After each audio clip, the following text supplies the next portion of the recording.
Madam Clerk. Mayor Truman, Here. Vice Mayor Johnson Sardella, Here. Commissioner Dan Samaria, Commissioner Tudor, Here. Commissioner Wise. Here. Stand for the pledge, please. I pledge allegiance to the flag of the United States of America and to the republic for which it stands, one nation, under God, indivisible, with liberty and justice for all.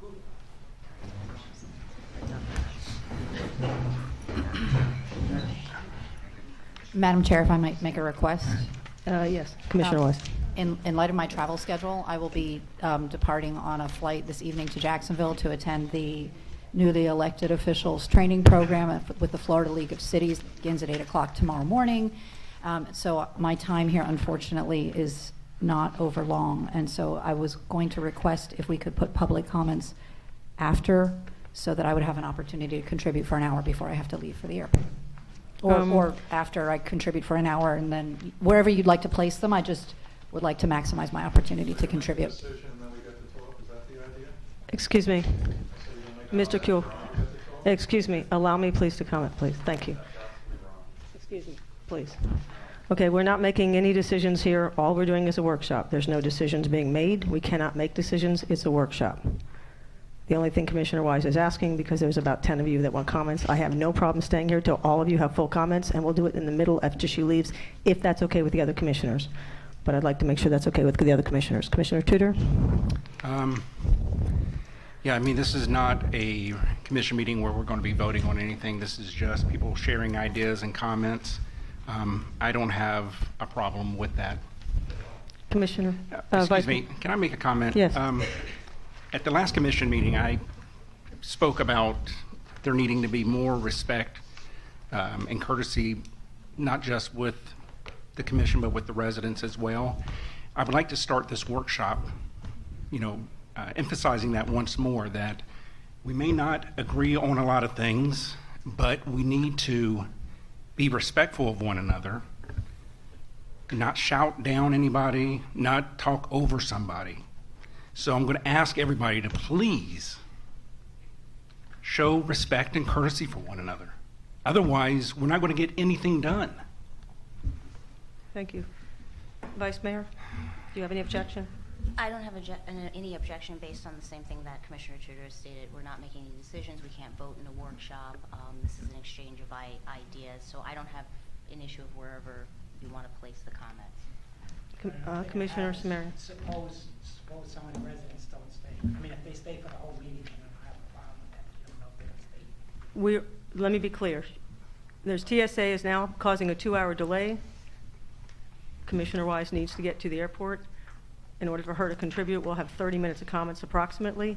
So I have no problem putting it after she leaves, but I would like to do it right after she leaves to allow an earliest possible time for the public to comment, if there's no objection. Okay, with that, I am going to read the decorum rules because of this. It also was decided at the commission meeting that we'll be reading them, so I'm going to try and do that very quickly, not to take up time. In accordance with provision, I'm just going to read the decorum portion. All comments must be addressed to the commission as a body and not to individuals. Any person making impertinent or slanderous remarks or who becomes boisterous while addressing the commission shall be barred from the commission, from further audience before the commission by the presiding officer until permission is continued or addressed again and the commission is granted by the majority of the vote of the commission members present. No clapping, applauding, heckling, or verbal outburst in support or opposition to a speaker or his or her remarks shall be permitted. No sign or placard should be allowed in the commission chambers. Please mute or turn off your cell phones or your pager on the start of the meeting. Failure to do so may result in being barred from the meeting. Persons exiting the chamber shall do so quietly. Having said that, we're going to head and move public comments to a time certain, 8 p.m., is that correct? Okay, with no objection from the council, public comments will be moved to beginning at 8 p.m. We will stop wherever we are and open for public comments at that time. Okay, to start off with, I just want to explain a few things very, very, very briefly. The intent of this, we have a new commission. We have tried through 3 commissions to attempt to have an ordinance on driveways. We have not been successful. I think the intent here is to build consensus among the commission, the staff, and the community as a whole. It is not the intention here to get bogged down in language, because at the end of the day, the attorney is not finished writing, or we haven't even decided who's going to write the code. All we're doing now is building consensus on what should be in the ordinance as a group. So I'd like to start from that perspective. If you don't mind, Commissioner Johnson Sardella started with potential issues for driveway ordinance. Prior to that, Commissioner Samari had asked for 1 minute to speak, so I'm going to allow Commissioner Samari to start very briefly, and then I'm going to pass it off to Vice Mayor Johnson Sardella.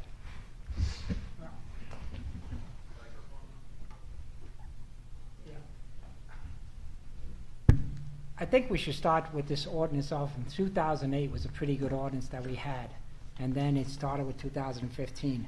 I think that the ordinance that we have presently works, and the reason I know that is because one of the things that we proposed was that we wanted no parking on swale. Well, last week or the week before, I got a courtesy notice from the village in reference to parking in a yard on an unapproved surface. All vehicles are only permitted to be parked approved surfaces. In no circumstances shall grass, sod, or dirt, etc. be approved surface. Please park vehicle on approved surface. It works.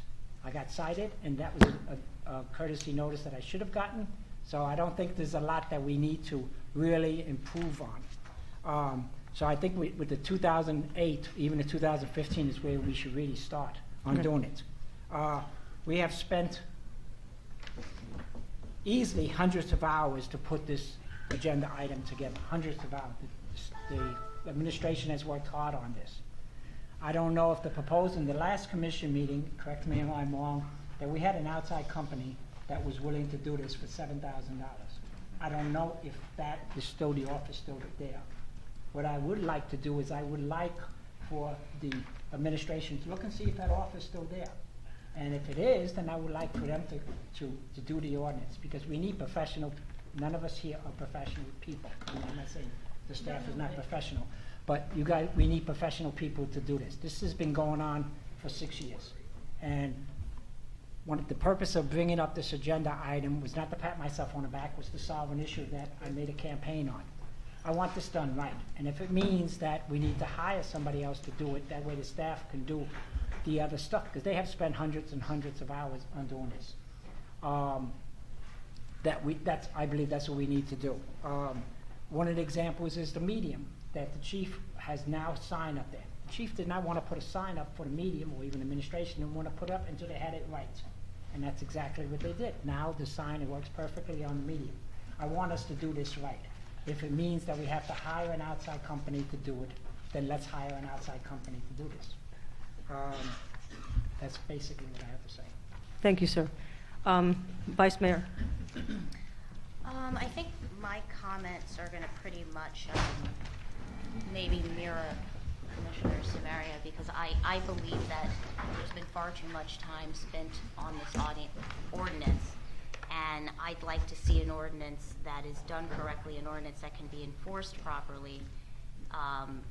We're not professionals at writing code. The reason why I gave this basically guideline is even if we have an outside company that is going to write this, and Manager Manners, if that offer is still out there and it's for that amount, I would like to see that confirmed, is whenever we're drafting legislation, and I'm using the word "we're" figuratively, you want to know what it is that you're trying to correct, or what it is that you're trying to address in that code. And that's the reason why I kind of put this guideline here for us as a commission to look at, because even if we use an outside company, we want to make sure that these were indeed items that we were looking to address with any driveway ordinance, and that whatever ordinance is drafted affects those things and affects it in a way that it can truly be enforced.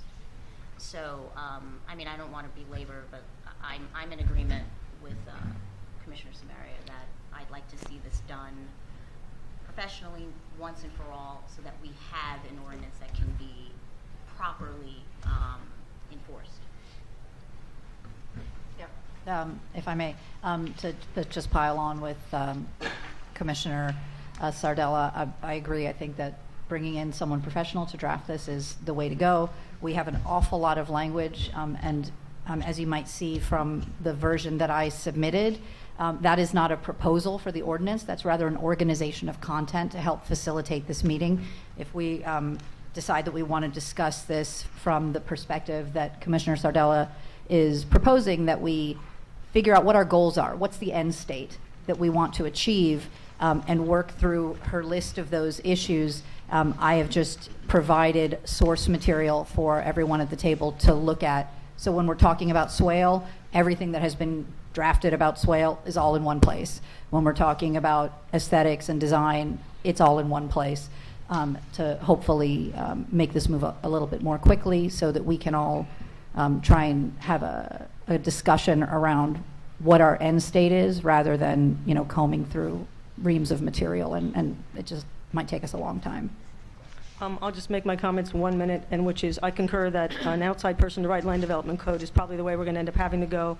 I do believe as well, while we're doing that, we should have them do whatever's left that's of instant, which is why I asked for that other meeting, which we can address at that time. I'm going to go ahead and start with this portion here, which was driveways, and I just want to Mayor, build. I'm Yes. sorry. Commissioner Tudor, you Oh, I'm left him so out on sorry. comment. And That's I okay. thought I had, it's because you guys have reorganized my table. Commissioner Tudor, so sorry. I'm married. I'm used to being ignored, so it's okay. But you've really had a rough month. Yeah. Good. No, I'm in agreement. This is something I think the last couple of times we brought up the driveway ordinance. You know, I think we've kind of lost sight of what we're trying to accomplish. The simple question is, you know, what do we want?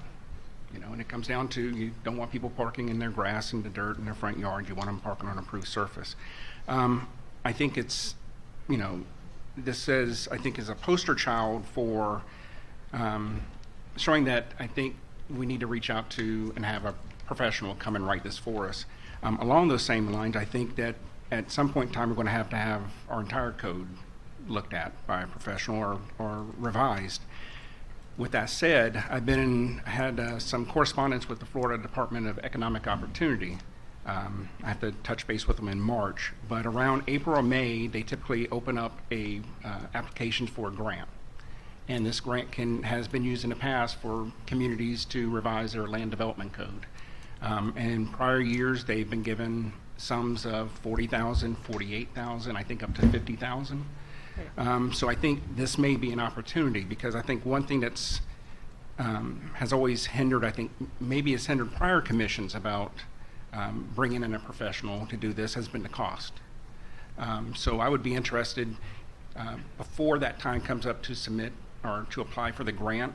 Once I have some more information, I'll bring it back for the commission. We can have a discussion about it and see if that's the way we want to go and apply for that grant. Sure. But I think it would be good before that time to get an idea from Calvin Giordano what that cost would be, so that going forward we'll know, you know, if we can get a grant of $40,000 or $50,000, it's going to cost us $60,000, then we're going to have to pony up $10,000. So I think we need to start getting those in line, because what I don't want to do is miss that opportunity, because I think this Do will you be. have a date on that at all?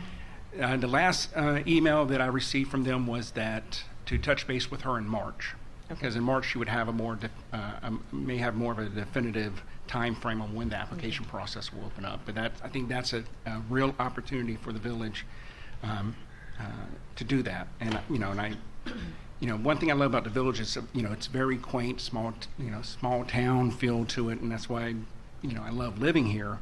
But we can still keep that, but we need to run our business in more of a professional manner. And I think that would go a long way with that. Okay, great. I just want to start off with the big topics, and I will ask the audience participation, if I may. That way they don't feel as though they're left out till Commissioner Wise has to leave. The first one was on the driveways. Does everyone agree that we must have, and I'm using something that Vice Mayor Sardella put together, this is not mine. Everyone must have off-street parking driveway. Everybody must have their own off-street parking onto their property, unless there's a special circumstances for which they cannot. I'm just going to ask for a show of hands. If you agree, raise your hand. If you do not, do not. That everybody has to be able to support their cars on their private property.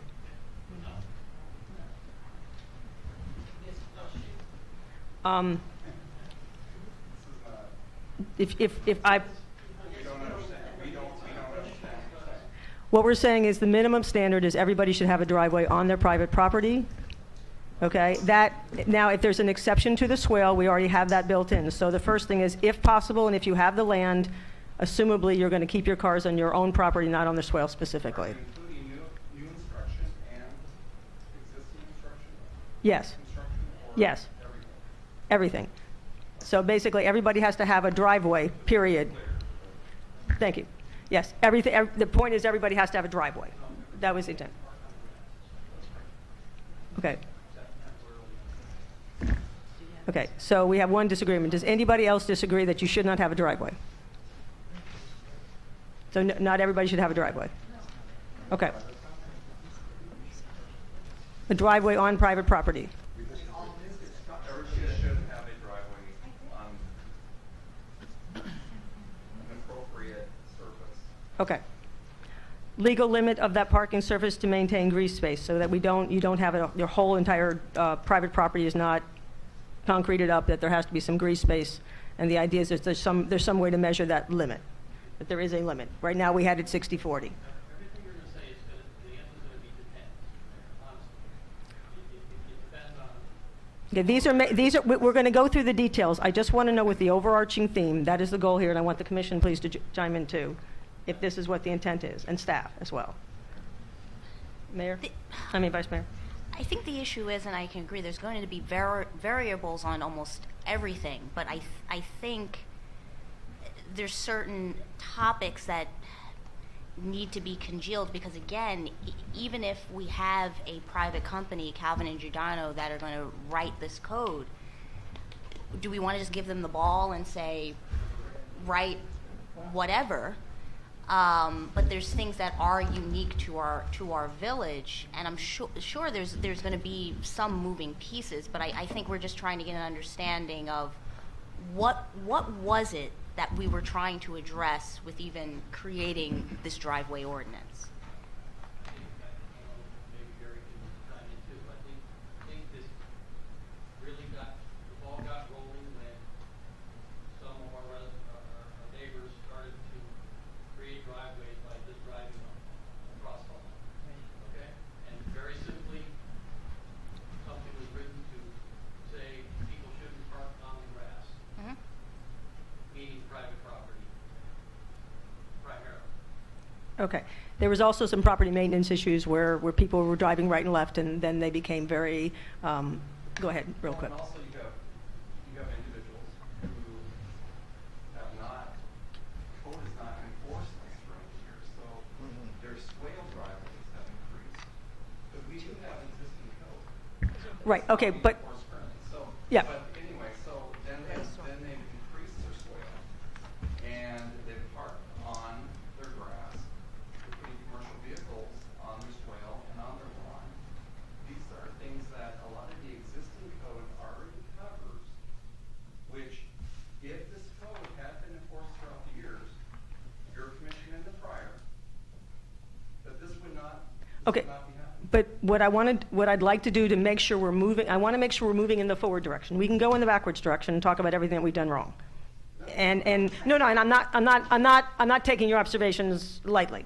What I'm suggesting is, at this point, we want to at least have a ground. And I'm happy to turn it over to the Vice Mayor. And Vice Mayor, you're welcome to. Can I go down to you as well? The problem with making a blanket statement and asking people to say yes or no is you have a number of different conditions in the village. And really, it points to the fact that hiring a professional, he's not going to spend the time to go out and look and assess that and deal with that. That was the purpose of a code review board. 95% of what they did and we did survived, is fine, is not questioned. A code, hiring somebody to write code is to organize it, put it in a form that it is enforceable, and also to correlate all the other codes. Because what you do, whatever you do tonight to change what's there, is going to affect Agreed. the ordinances that we have. Agree. Okay? So, to simply say 40% of the front yard or 40% of the square, what if somebody has a 75-foot lot, or somebody has a 150-foot street frontage. It's different. Okay?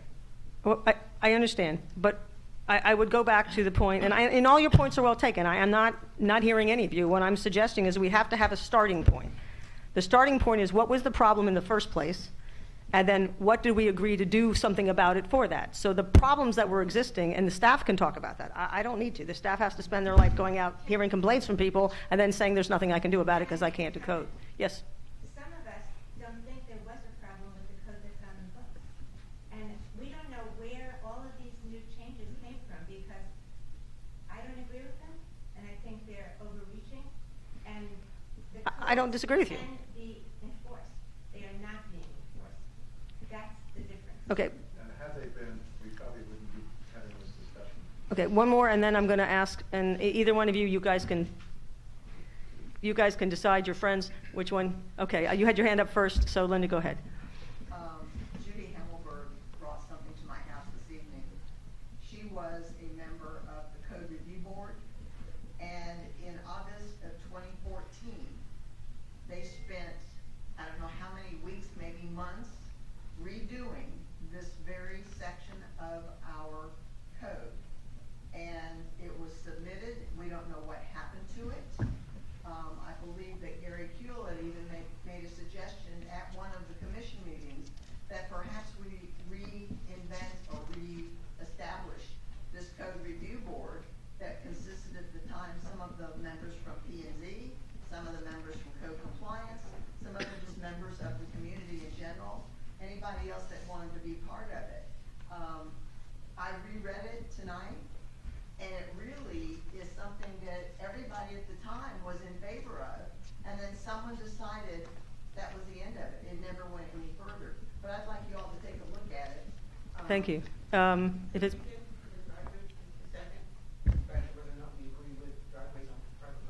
okay, last one, and then I just want, out of respect for Commissioner Wise, I really just didn't want to move forward. There's a perfect example. There's a house on the 120th Street cul-de-sac, Edgefield 46, 746 on the north side.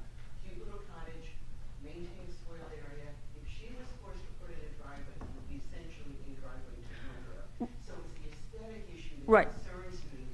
We have to build in something to get the uniqueness of our property. Right. She can choose nothing. That was 5.7, if I'm not mistaken, on the one that we went over in the last commission, which was an exception. And I think that was the big picture, that all of our properties here are unique. And I don't think anybody's going to disagree that one set of rules is invariably, it's not going to work for everybody. It's just not. So knowing that, there's going to have to be exceptions. And there's going to also have to be, the other option is we've been using swale parking for how many years, whether people had it permitted or unpermitted, and they've literally been using it for many, many years. So there's the complexities of that, which you have to deal with regularly with sight lines and blocking views and safety issues. So, but what I wanted to do is, out of respect for Vice Mayor, is I think if you'll just allow me to get through this quickly so that we can agree on some base concepts of why this was done. And if it's no, I have no problem with that, and I'll ask everybody to, I'll actually pass it out, and you guys can write yes or no, and you can submit it. We'll give you forms. Fair enough?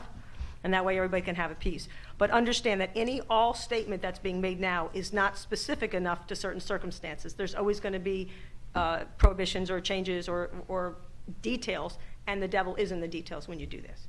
So having said that, I'm going to go back. Does everyone on the commission agree that we have to have off-street parking, that everybody who has a house, unless there's a special circumstance such as a 2-1 where there's no frontage and there's a special size lot and et cetera, or there's some giant tree that's been there for 100 years.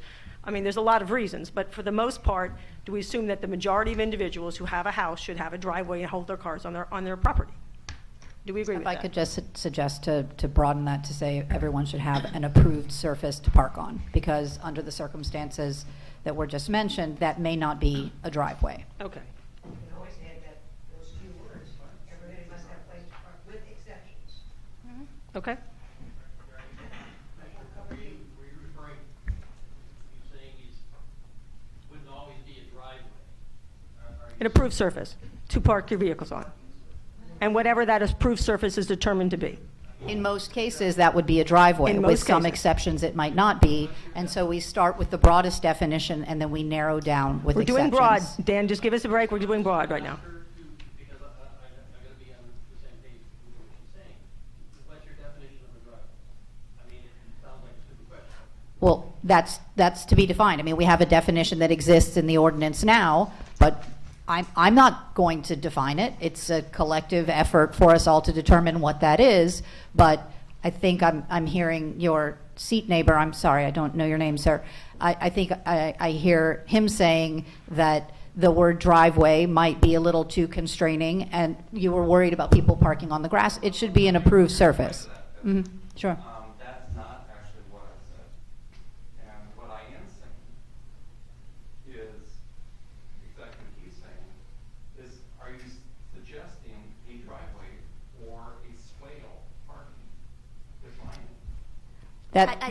That will be defined. We have to start at the broadest terms and carve away. We need to start with an initial premise, which is we don't want people parking on the grass. So what do we want them to park on? Should we call it a driveway? If we call it a driveway, there are many homeowners who would say, I can't have a driveway as it is universally understood on my property. I have swale. May I use that? Great. We have to start somewhere. We already have an ordinance that says you can't park on your grass. Okay. We have an ordinance that says that. Please go through the chair if you would. please. Can I just recommend something Yeah. through the mayor and And I was just trying to be helpful, honestly. I'm sorry I misunderstood you. I think for all intensive purposes for this meeting, can we all agree on the driveway being the actual parking surface on the private property? The driveway approach will be on the swale that takes you from the road to the actual driveway on the private property. And a swale parking surface is just that, swale parking. If we can all work around those terms for the meeting, I think we can all come to some consensus as to what we're actually speaking about. Okay, the second piece was the legal, just a moment, please. The second piece was the legal limit of the parking surface to maintain green spaces. This is a very old community in which we've had a lot of green spaces, and we've not allowed people to concrete up the front. That seems to be a theme for everybody. That has not seemed to be a controversial theme. Okay, I'm going to, just because we're not going to get anywhere, and I'm not cutting anybody off respectfully, but what I'd like to do is make sure the commission's on the same page, and then we'll open up for public comments on each one of these items. We will not close any discussion on it. Commission, do we have an agreement on items 1 and 2? I'll start with Commissioner Samaria. On number 1, is that a yes or a no? Generally. Yes. But it's already there. Commissioner Wise? Yes. What does it mean? Yes. I mean, I'm just. We're just doing broad. I know, but you're asking me. I'm not do- going to, guys, we're going to go broad. That's it. If not, we're not going to get anywhere, and we won't have anything, and that's what we've done for years. But how can I comment on something that is not? It should be explained. It has to be explained. The issue is what I don't want to see is this workshop turned into another catastrophe. We have so much information. We have past code review boards that have done things, Five and I'm like, versions. are we running into a situation where we're throwing out the baby with the bathwater? I mean, in order for us to really respond to things, if we have a commissioner that is saying that he doesn't quite, understand the constructs in which we're explaining this, this is just going to be all for naught, I feel, moving forward. And I don't really know, I'm observing right now, and I'm trying to determine how to deal with it, but we can't just push through this. If we have already on our books, no parking on the grass, understood. You have no parking on the grass, but if you have a particular property that literally has no driveway or parking surface, I'm not talking about the swale. The swale will be a second point.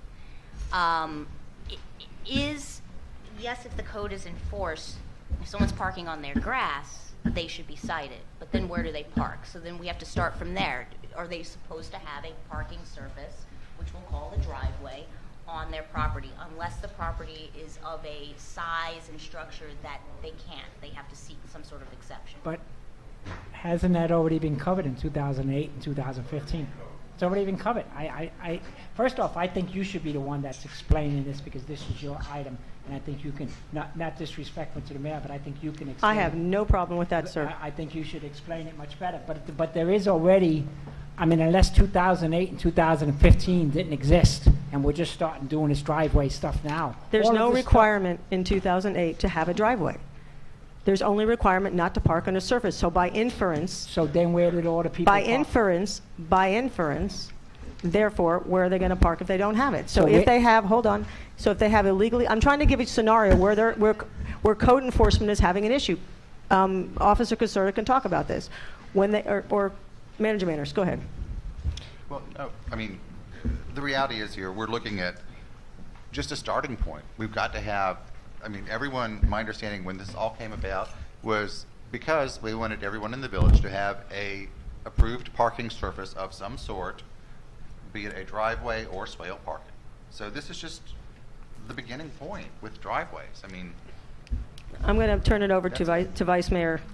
Well, Vice Mayor. Real quick, I'm s- I would like to hear, because I know Commissioner Wise has to leave soon, and I know she's sitting over there very quiet, so I know I'd like to hear what she has to contribute, because I know once she leaves, then we can go to public comments, because I think public comments are going to Will help a lot more with what residents are feeling, what their input is, while we also have a discussion. But I think in order to do that, I'd like to hear from Commissioner Wise, so she can give some of her ideas, her thoughts forward, so that residents can digest before Absolutely. they do public comments. Great.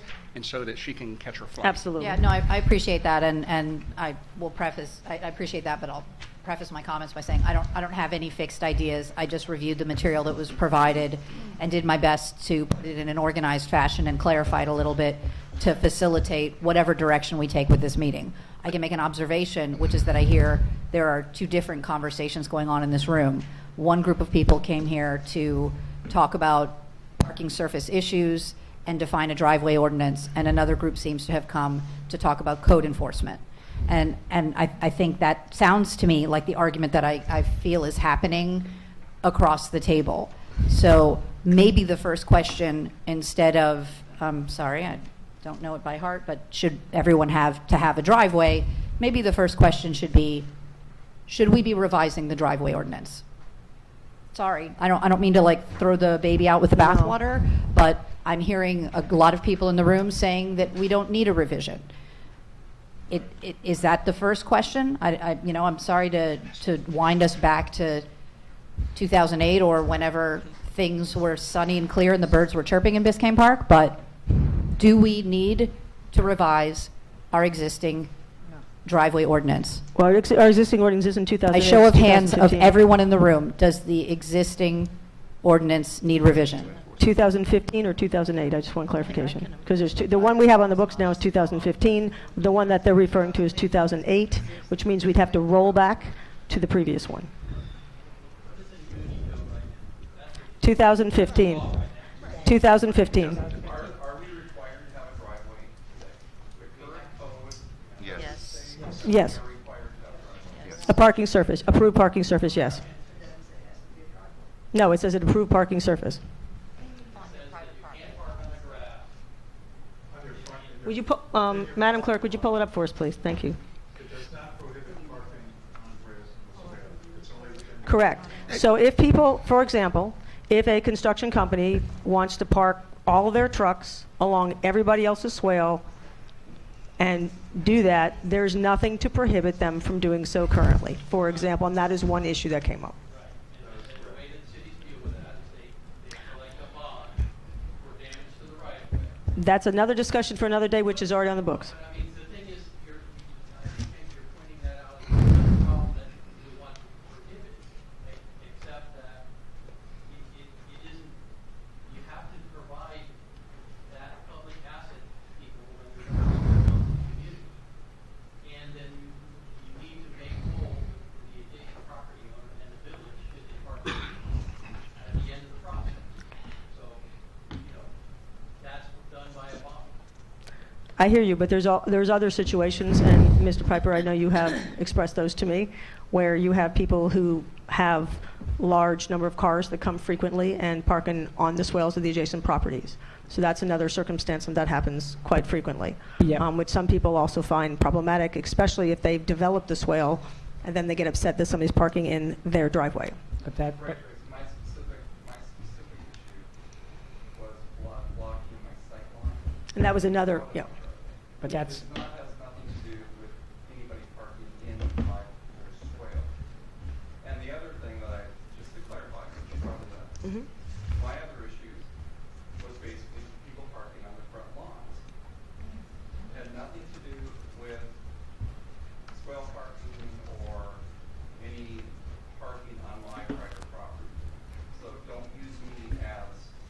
I was referring to the house that you had mentioned several times on 116th. On 116th, has been parking on their lawn, they have boats on their lawn, they don't have enough parking for the vehicles that, to accommodate their home. Right, so when somebody doesn't have enough vehicles, I'm just trying to point out a problem. I'm not saying I'm for or against. I'm just pointing out why some of this came about and allow other people to speak. But one of the reasons why some of this came about is people were parking their resident vehicles on adjacent properties because they didn't have enough room for their own vehicles to house it. So in terms of the size of this problem, 1,300 and something properties, okay? We've identified one property owner that's doing this situation. That's 1,300. It's not one, if that's what you're asking. Well, okay. That's an assumption you're making. That's not accurate. 10, 20 is a very small number, okay? So you deal with those exceptions. You try to deal with those exceptions. Vice Mayor. And I apologize because I think we butt in on Commissioner Wise's No, I time, mean, but- not at all. I honestly have I'm no sitting need here to and I'm listening, nominate and Mike. it sounds like it sounds like the audience is in agreement, and what I'm hearing is this is something that we're running into over legislating. We're creating too much for the problem that we have. And it sounds like to me that there might be just items that need to be tweaked to adjust things, but we basically have what is necessary. So I don't know how we go back and, because I wanted, it's been so long, this process, and so many things that have happened that I think things have been lost in the weeds. And I see you, and I think we need to find a way to come back to just understanding what we need to adjust in this code to deal with some things that have been problematic. But I agree that this does not need to be over legislated, and it's blowing up into more than what we even need in this community. Commissioner, just 1 second, because just one comment, and then Commissioner. I'm sorry, just 1 second. It's behind you. Thank you. I'm sorry, I don't know your name. I apologize. No, I just wanted to say that I think that with this new ordinance, even though I'm not like really familiar with like the one from 2008 and 2015, I think we're being like too restrictive. And also, and this is my point of view, I think we are kind of like pushing all the residents to invest a lot and to occur a lot of charges that would be linked to this new ordinance. And I don't know, I don't have any idea, but I wanted to ask you first if you have any idea of the median household income of your Biscayne Park resident. Because for me personally, by reading this ordinance, I would need to redo my driveway, even though I personally believe it's like totally fine. I maintain it like to the best of my ability, and I would occur probably like cost between like 10 to 15,000.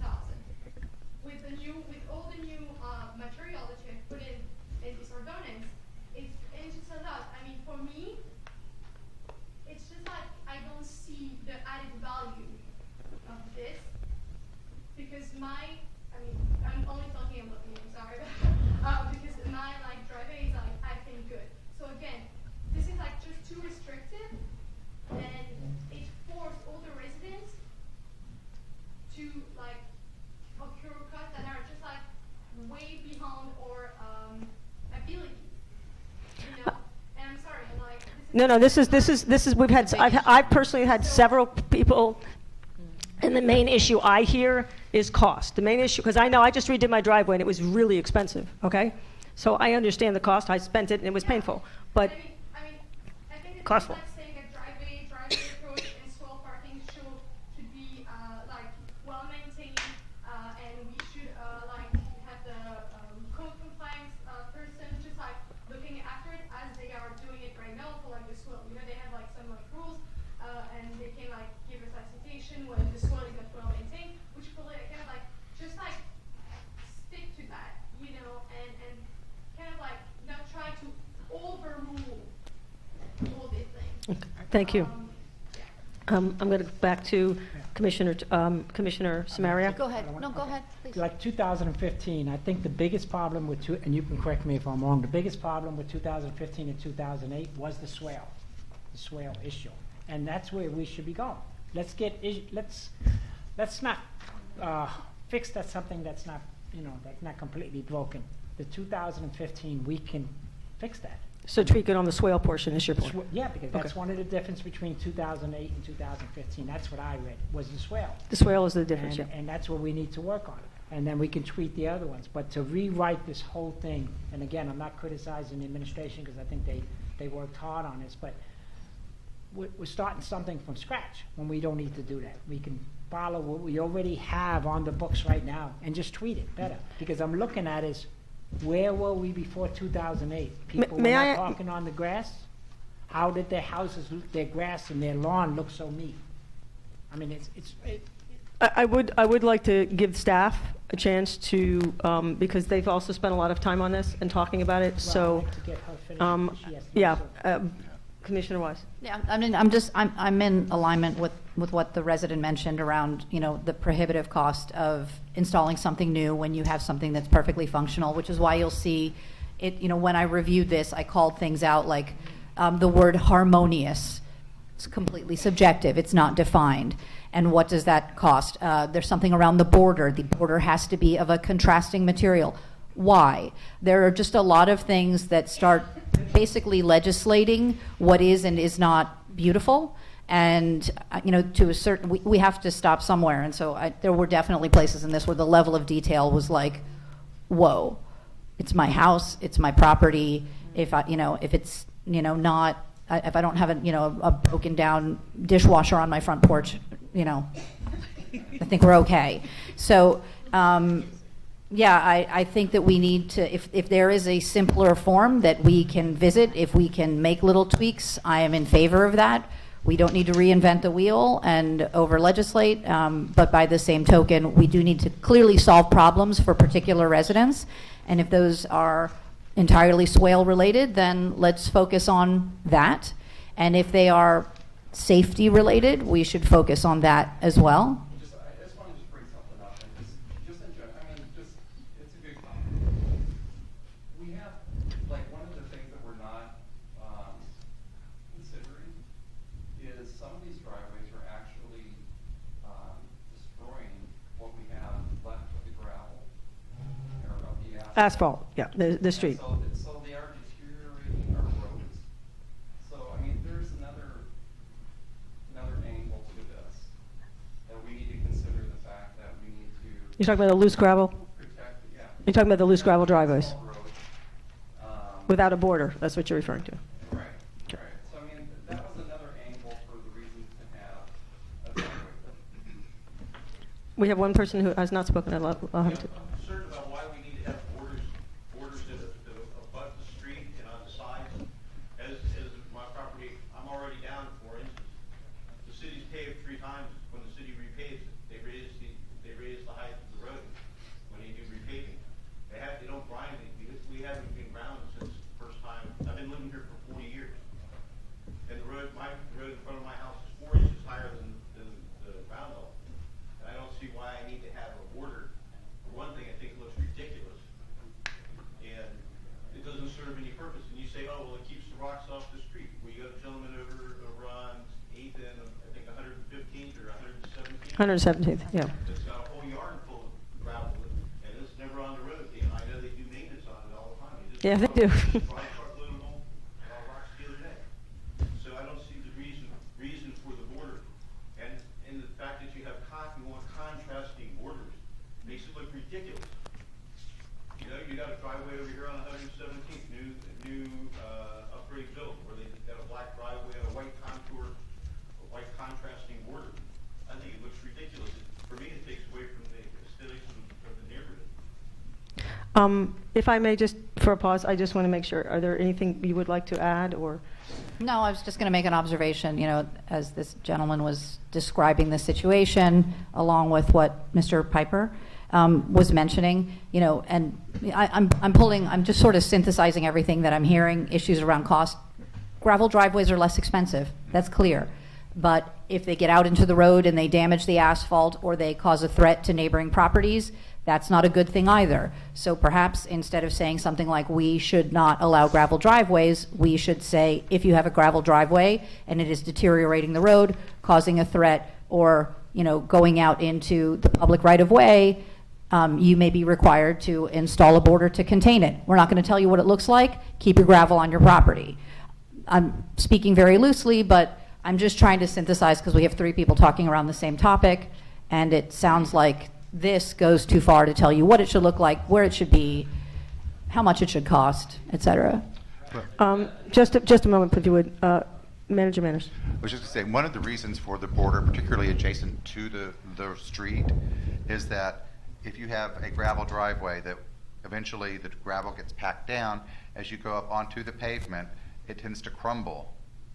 And so it wears the street down. So that's the idea behind the 16 inches? 16-inch, yes. 16 inches is way too much. If you look at, Okay. if you look at your, I'm going to ask you, I know everybody's wanting to talk, and I apologize, but I would allow, because there's so many, if you don't mind just allowing Manager Manners to go ahead and finish. And I mean, and 16 inches we can talk about. That's not an issue, but it does need to have at least something substantial adjacent to the street. As far as the border all the way around it, whether it's contrasting or whether it's blending, I think that's pretty immaterial, really. Right. That's just an aesthetic choice. It does help to keep the gravel from spreading across the yard, that sort of thing. It does make it look neater, but again, that's up to the commission. If you guys want that, we can add that or change it. So. I think there's a theme from most everybody in the audience is there has to, and this one of the reasons I asked to hear from staff here is I know you all have various views, but I'd like you to hear from staff to what their views are. It may or may not change anything that you think. It may not, but I would like to at least allow staff who spent the time to do this, they had rationale as to why they did it. I personally also believe it's too over the top. Absolutely. It's as far as it goes, and I do think it's way beyond what anything that I think even the previous commission had in mind. So, well, we were challenged to give this more teeth and more specifics, and that's what we've done. Now it's up to the commission and the residents as to whether or not you want those specifics and those teeth to be in there. We're happy to pull them out. You know, we're working with whatever you guys would like. So. Do you want to, because you went through the trouble to do, and I tried it myself, and I have quite a bit of empathy for you. So I completely understand. Just want everybody to know on the commission and in the community that when I worked on the ordinance after all of the input through the last several years doing this, I went through various communities, probably 10 plus. I went on the Municode and I looked at their ordinances, and all of the documentation that you see within the ordinance has been items extracted from there. Some of that is why the misspellings or because I actually copy pasted. And the reason why I did this, like the contrasting borders, for example, a couple of things that I've seen with, just so you understand where that came from, is if you have a homeowner who does their own pavers, sometimes they don't turn the paver to be contrasting in the direction to provide that border to keep it all in. They keep it going in the same direction and use the landscape borders and put those up on there. There's a landscape edging is what it's called. So the idea behind that was that, but again, that really could be approached. There's a structural engineering strength issue also with doing it perpendicular rather than parallel. Yes. It does provide more strength if you're doing pavers. I'm just saying. I'm not saying that's why you do it, but that's why driveways do that. And that's something that could clearly be determined with the planning and zoning department when they do see it down on paper in front of them. Furthermore, as far as the borders are concerned, that is the consensus across the board, including Miami-Dade County. Our building official did give the recommendation of what we have of the 16 to 8, and he said instead of 4 deep, go down to 6 deep. So that was directly from our building official who does enforce the Florida Building Code. With respect to everything else that you see in there, basketball, striping, stuff like that, I'd rather give you everything than give you nothing. I would like to just see everybody look at each item, go through each line and say yes or no. Let's do it. Let's strike it off. If you don't like it, let's get it out of there. That's all we have to do. And all I have to do is go on my computer, hit delete, put add-ins, whatever you want, send it out to Calvin Giordano if they're going to be the professional.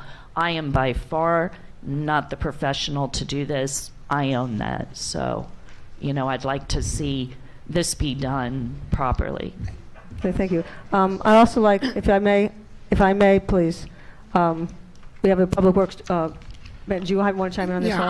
I just want to make a quick comment. I think that the vision here is two visions, okay? Three. How you enforce and how you deal with private property in driveways. Then how do you deal with parking in public right-of-way, which is the swale? And then the third deal is how do you connect the aprons on the driveways from private to public right-of-way? I think that everybody needs to take a step back and view it in three separate ways. How are we going to work, and what type of we need to do the public right-of-way? How are we going to do the swale? If we're going to enforce parking, improve surface, not improve the surface, leave it the way it is, and how you approach the aprons as you come out from private property into that apron, into the public right-of-way, and how you're going to deal with driveways inside private property. I'm looking at public right-of-way. What I'm looking at is two things: safety, and I'm looking at a third thing: safety. And I'm going to give you an example. People come in and they park in the right-of-way and they park in the swale. Here's what happens when it's an unimproved surface. Sometimes people park too close to the edge of paving. What happens is that if you create parking in the swale, and people, we have to be careful. Exactly what location are they going to be parking? Today, people come in, they pull up, they open the door, they're walking right into the driving surface lane, and they're parking too close. What happens? All you have to do is open that door. Somebody's going 25 miles an hour, you're going to have an accident. So we should view how we approach three issues: what type of parking you want on private property, what type of parking, how the continuation from private to public right-of-way, which is the aprons, and how you're going to view the swale parking. That's how we need to look at three approaches. How we move forward, I think the most important thing is three things: safety, safety, safety. Chief? No? Okay. I'm sorry, I'm going to go change it around. Barbara Watts first, then Barbara Kuhl, then Dan.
Okay, Barbara Kuhl, then Dan, then Janie, and then Brad.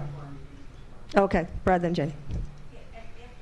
After the workshops and the 2015 ordinance, when I went to the commission on the first reading, there was something in there about the swales and the parking as defined in a couple of sentences, and then at the second reading, we got lost in translation, and that's really why this ended up getting kicked down the road, is because when the attorney went back and looked at the tapes and looked at all the information, it wasn't written the way it was supposed to be.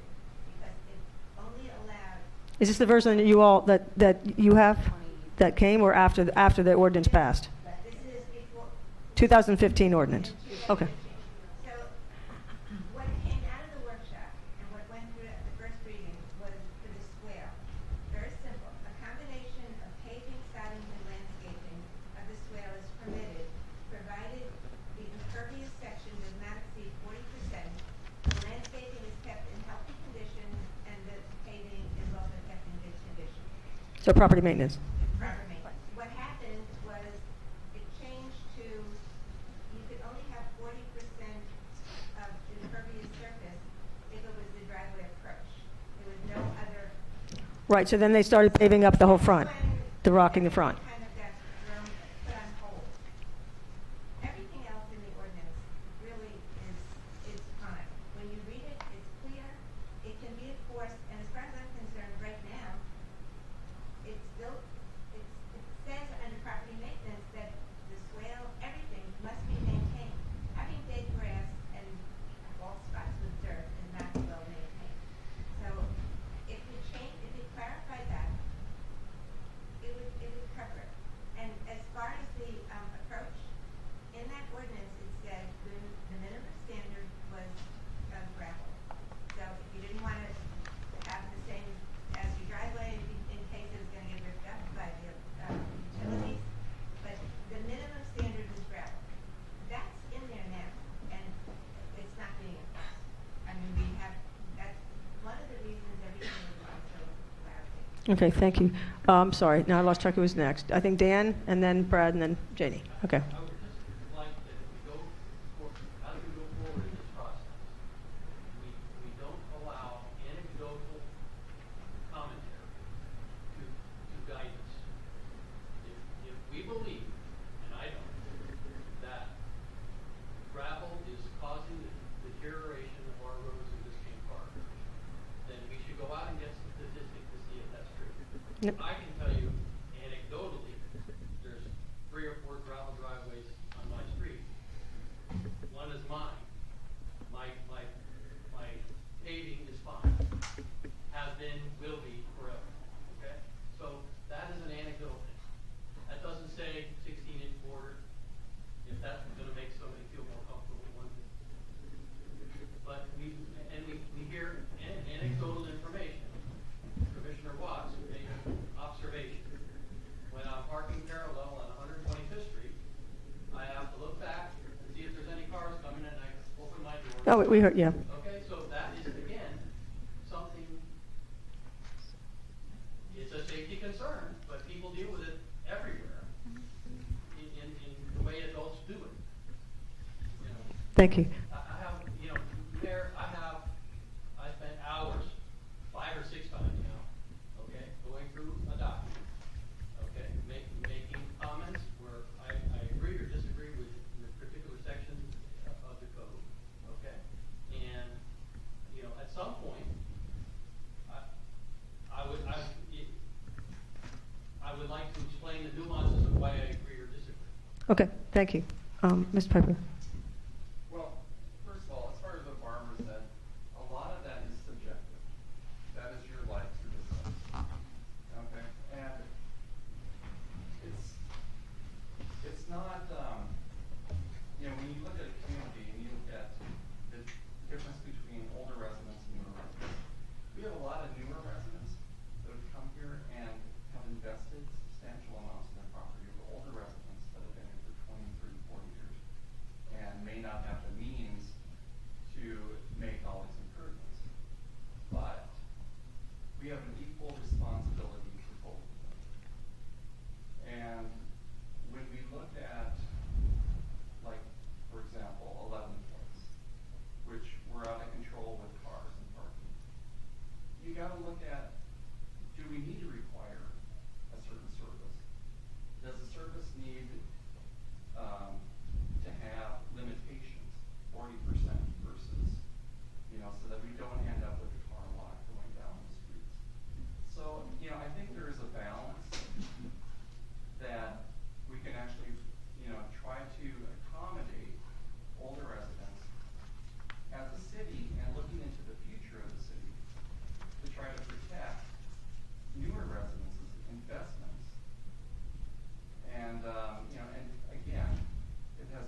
if Barbara, feels that it's a large city problem for me to back out of my driveway or for somebody to back out of their driveway and almost get hit,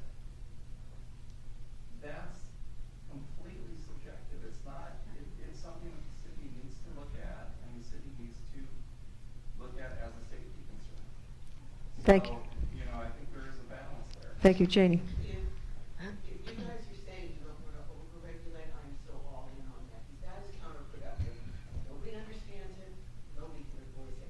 But I'm hearing a couple of comments that lead me to some concern about under-regulating. A good city regulates inclusive of aesthetics. The word harmonious is a perfect example. That's to prevent two totally disparate types of material used on one driveway. If it needs to be more defined, so be it, more define it more. And as far as the comments that putting in a driveway, and I'm thinking even more so, that these parking spaces on this road would be significantly smaller, is cost prohibitive. I know what I pay for my driveway, and it's huge compared to what most people are going to be putting in. And it's a certain level of upscale material. Surely there are materials out there, and it's all part of a responsibility. It's what the communities have to do. Again, keep it simple, stupid, I get that. But let's not be afraid and hear all these, this might happen and that might happen. Let's strike a balance between that overregulation and being afraid to have things like harmonious security issues. Kind of, as clearly as brass. Thank you. And if I may, I'm trying to get to some folks who have not spoken. If you don't mind, I don't know your name in the back, so please. My name is Roseanne Hemler. I live here at 760 Northeast 114th Street. I would like the code to have a purpose, clear purpose. Is it aesthetics? Is it drainage? I think it's really important for us to look at the drainage, the possibility of flooding in the near future, and to mitigate the flooding that we're going to be experiencing. And we need to use impervious materials as much as possible versus pervious materials.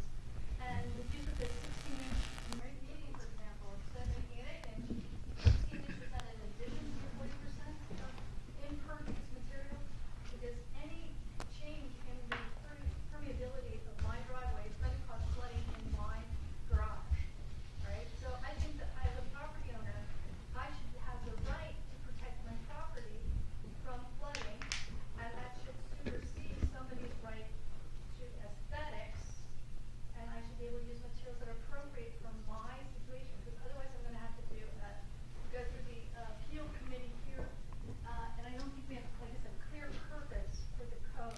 We can't cut and paste the code that we're seeing around here. We are the cities area. I've been here for 40 years.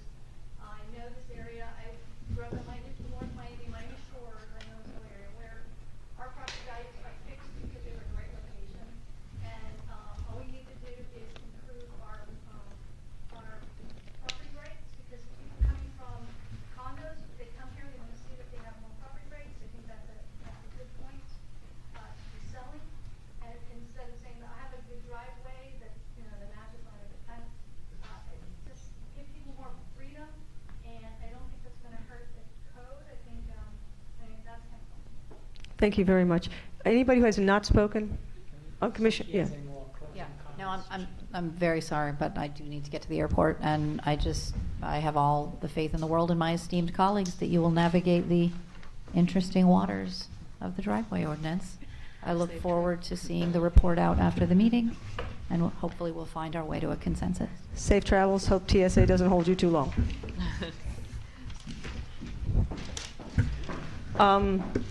Mr. Kuehl.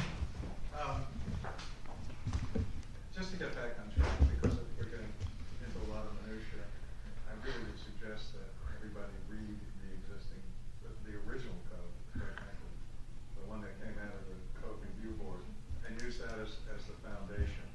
And then, I think, to a couple of points that were made, and the last one is identify the issue. What is going to be the criteria? What are the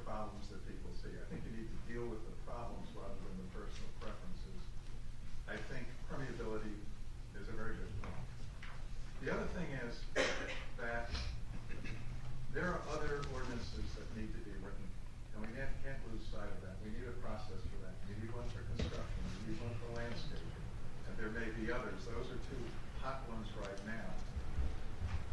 And I strongly suggest that we never disbanded the code review board, but it was a very productive group. It got through a lot of this minutia. There's a lot of vetting of different ideas and challenging. And believe me, it's infinitely cheaper than hiring somebody who's got, no matter what you say, you take a driveway. You say, well, we want driveways. Well, we're going to have gravel, we're going to have asphalt, we're going to have so-and-so. That's not a definition. There's no definition of a gravel driveway, how deep it is. I can't find anything in foreign code on driveways. Public Works manual is for water and sewer construction. There's nothing to do with driveways.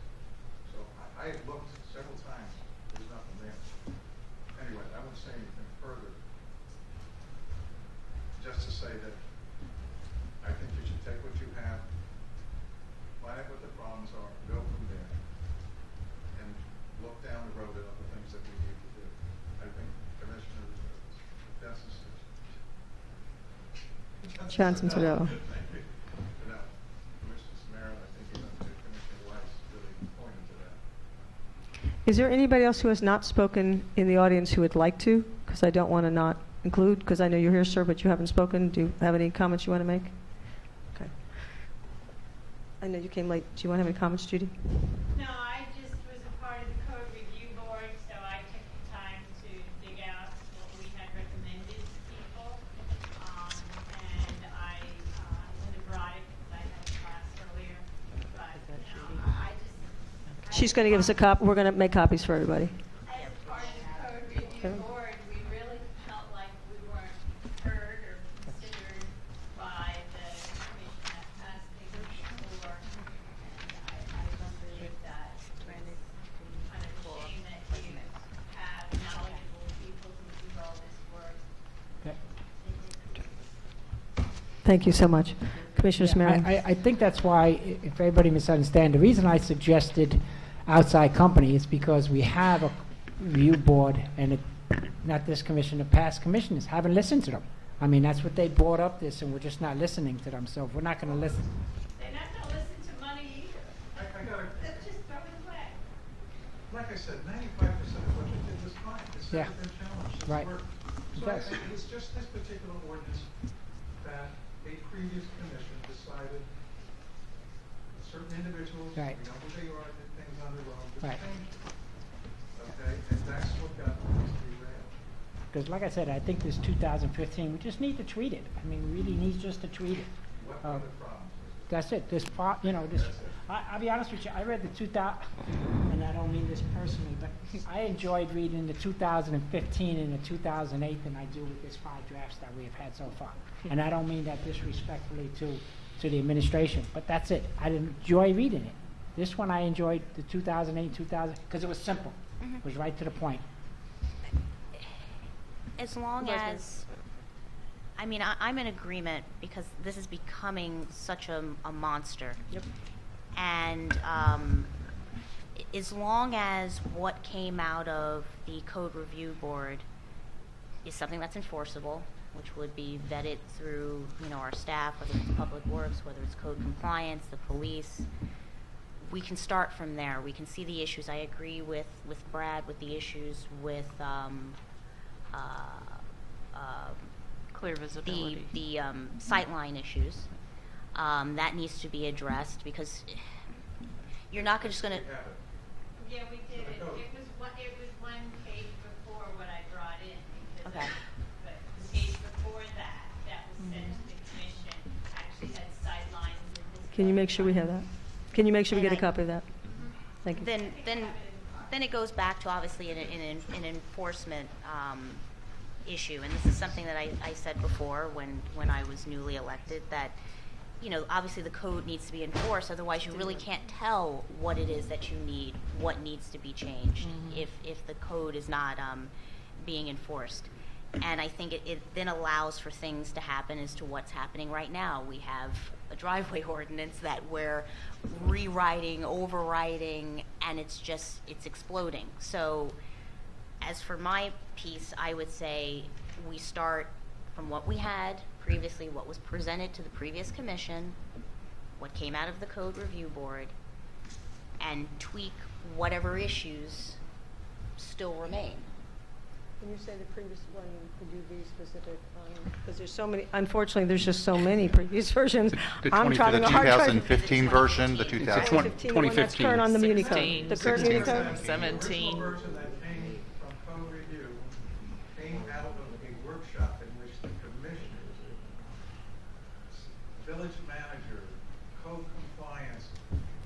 So the one that, let me just be clear, because we have stacks. It's so ridiculous, we have stacks.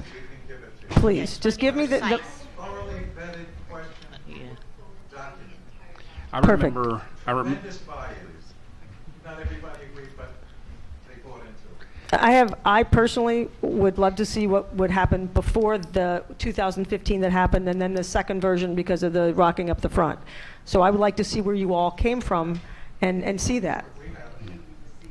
But I would forward that entire document. I got it from Gage yesterday. I'll forward it. please. Yeah. And it could be made public and put on the website. Yeah, absolutely. And actually, but what I, you know, it's on the website or under the calendar right now, that ordinance 2004. I don't think there were other tweaks that were made to it.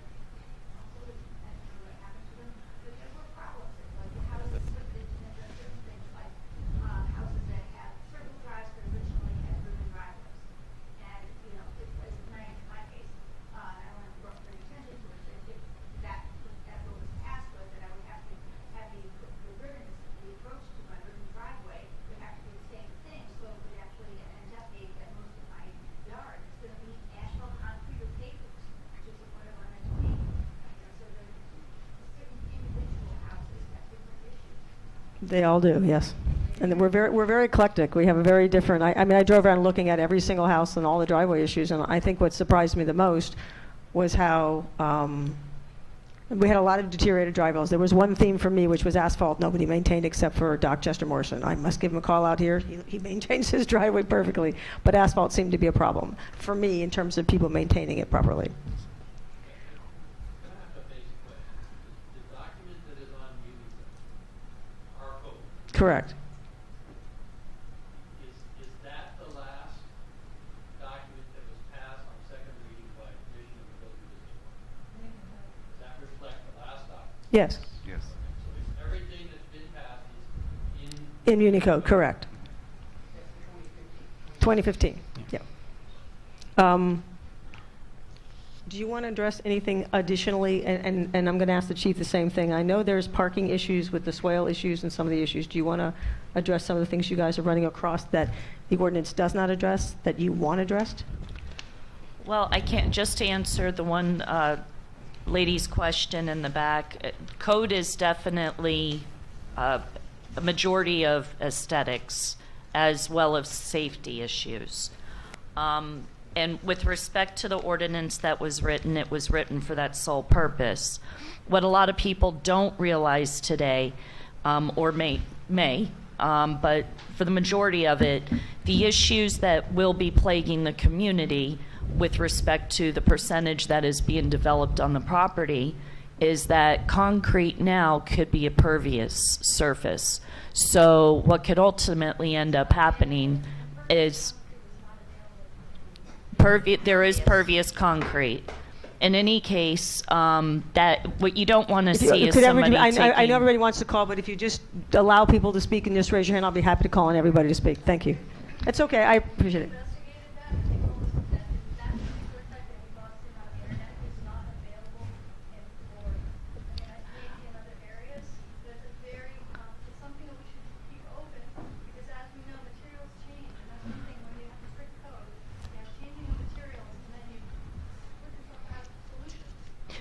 I agree with you, and the fact that it's on the forefront is something that we have to consider.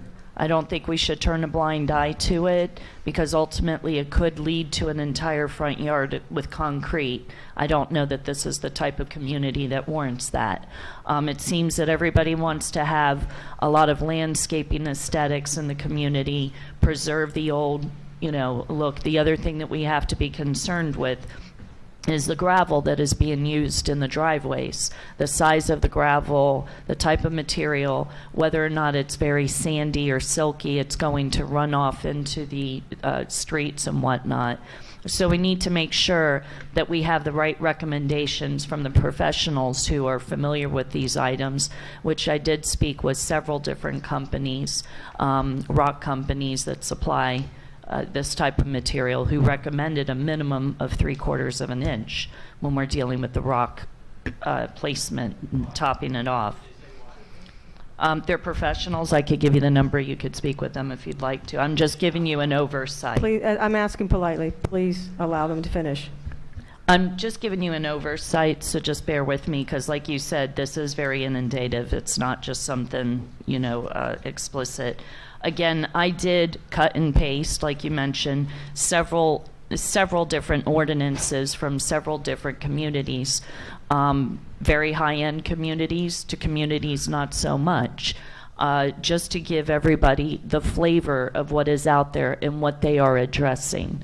I think that that's something that the commission and the community should consider. A lot of times when we're looking at something, you see something on the internet or whatnot, you don't consider those things until you read it. So I think it's important to bring it all to the forefront. Whether or not it's going to apply here, that's a different story.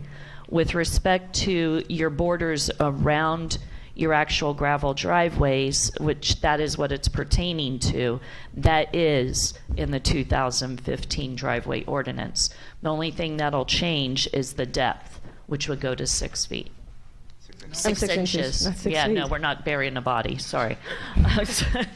In any case, I want everybody to understand too that the ordinance that has been drafted here also compiles previous communications with the commission and things that they have also lent to this whole ordinance. It's not just one individual's input on this. We do have issues like with the driveway convex mirrors that are being placed on the swale. We do need to be mindful that there are certain things that those can end up occurring with safety issues. A, you can't put things on the swales without the express written permission of the Public Works Department.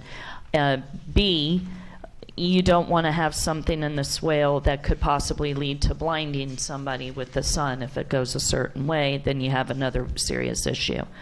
There are some things in here that I don't necessarily believe that could be a problem, but I do also listen to the community. I've listened to the commission. I've listened to the residents. I've lent things into the ordinance that I've dealt with. And I tried to use that and put it in here, no matter how big or how small, because I do not want to be that person that they said, well, you didn't listen to me, you didn't put it in there. No, I tried to address everything that I've heard. So that's what I've put into this and taken everything into consideration. Again, with respect to the actual surface materials, I know that there are things that I've heard people want things, people don't want things. Put that into this information. As far as the ribbon driveways, I did hear from several people that was something they wanted to phase out. Again, that's why that was put in here. One of the things I do see that is a common problem throughout the village is the fact that there are driveways on private properties without any approaches whatsoever. That's where you start tearing up the land, and that becomes a site issue, an aesthetic issue. Please, I'm going to ask politely. I know you want to comment. Just raise your hand. I'll be happy to have you comment. Please. Okay. If you were running the meeting, and I know you have, you would say the same thing I'm saying now. So respectfully allow her to finish. Thank you. Okay, as far as the P rock and smaller rocks, those do tend to roll around, which ends up creating that problem into our driveways, our streets. So we have to be mindful of that. We also have conforming and non-conforming parking surfaces. I know a lot of what everybody's bringing up is what about, the people who can't afford things, it becomes a cost issue to people. Well, that's where we can make a decision as to when those things have to take place, or do they get grandfathered in, how we want to approach that. That would all go with the legal counsel and that's something we can't determine, so obviously it would have to go that route. The other issue about the abutting property owners' rights, that comes into play. I think that that's something that really has to be revisited as far as I'm concerned. And that's not going to be feasible for code enforcement to cite as we cite the property owners. We wouldn't be citing the individual who would be violating the actual portion of that code because they'd be parking on the swale. Our code citations go to the property. So the person complaining is going to call us up and say, well, you got to cite them. Well, okay, I'm going to cite you because that's where it's located. So it would ultimately fall onto the police department. And I find that this issue is going to create a dispute issue with residents on residents. And it's going to create a lot of time because they have to come out. They're going to have to run the tags of the individuals who are parking there.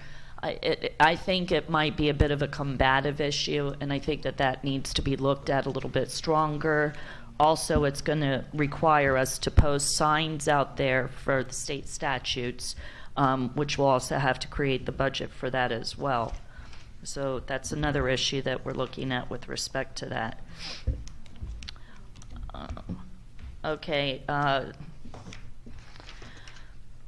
see. I'm just kind of thumbing through. Is there any questions on anything in specific that anybody had? Commission or? Yes, sir. Why are we deciding do we need to remove the ribbon driveways? I currently have a ribbon driveway. Mine's in okay shape. I just don't see, functioning. It doesn't have an approach to it. It's not actually a decision-making event tonight. It's yeah, it's a discussion right now. I mean, that's where we're at with it. Sure. Is my $12,000, it's not adding any equity to my house. Mm-hmm. It's not adding to my property values. All it's doing is decreasing my wallet.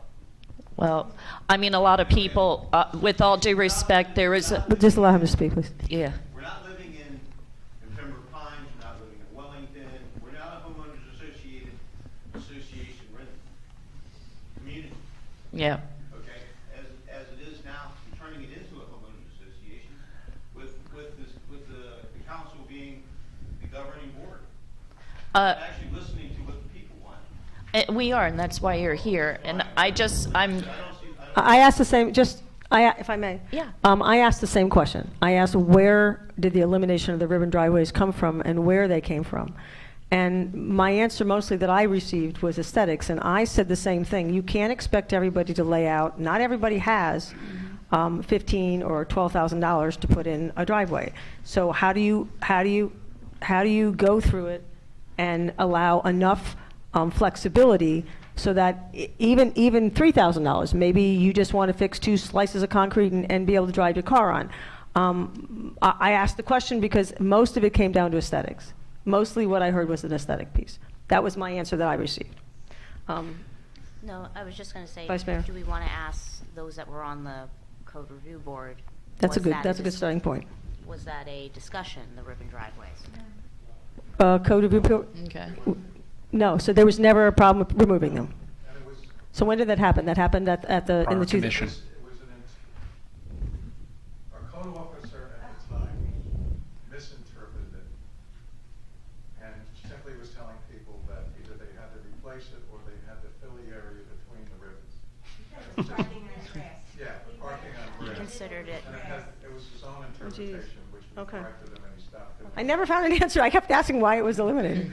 But the ribbon driveways did have to be maintained in good condition. If they are cracked and broken, they need to be replaced. Okay, so there were And so that's a property maintenance. and that's a property issue. maintenance issue again. Okay. Thank you. The other thing with ribbon driveways is some people may think it was old-fashioned. A lot of our houses are Of that age. of that age. Yeah. But the other thing with ribbon driveways, they're environmentally better. They allow drainage. There's more green space too.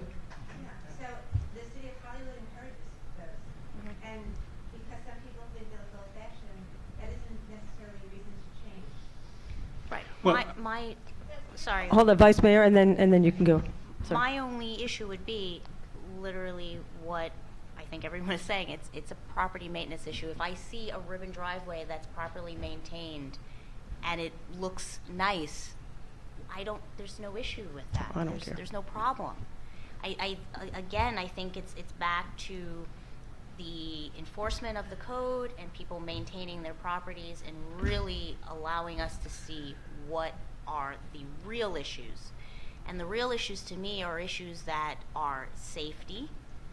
Yes, we want things to look nice in the village, but if these items are maintained, that's already a first big step to things looking aesthetically pleasing. So again, I don't want to belabor, but I think that we go back to the last version of the code, what came out of the code review board, and we tweak it for the safety issues. I know there was a conversation earlier this evening about commercial vehicles parking. That may be another item that needs to be addressed. If there is going to be,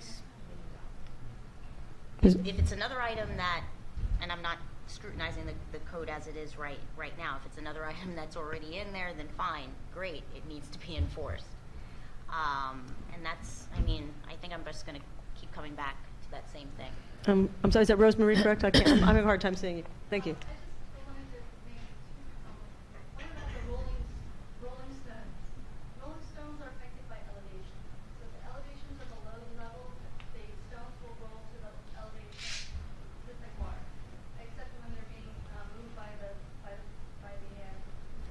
Parks, yeah.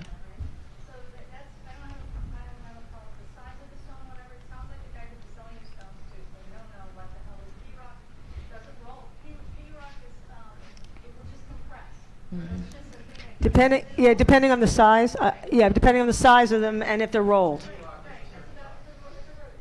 But the smaller rock, if you roll it out, like the Keys has it all over the place, all of you are probably familiar with that. They actually roll it, but they require them to compact it first. we have many experiments going on here in the park, and I think it's a good idea to look at those experiments that are already here and see which ones are working, which are not so working, because that's really what we got. We have different elevations.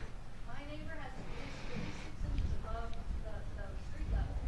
I'm about 4 inches below street level. So everything's rolling off on the street and into my yard. And one of the things that we need to look to, we're looking at aesthetics and safety. What about flooding? Flooding's going to be a huge issue. It's going to really affect us all.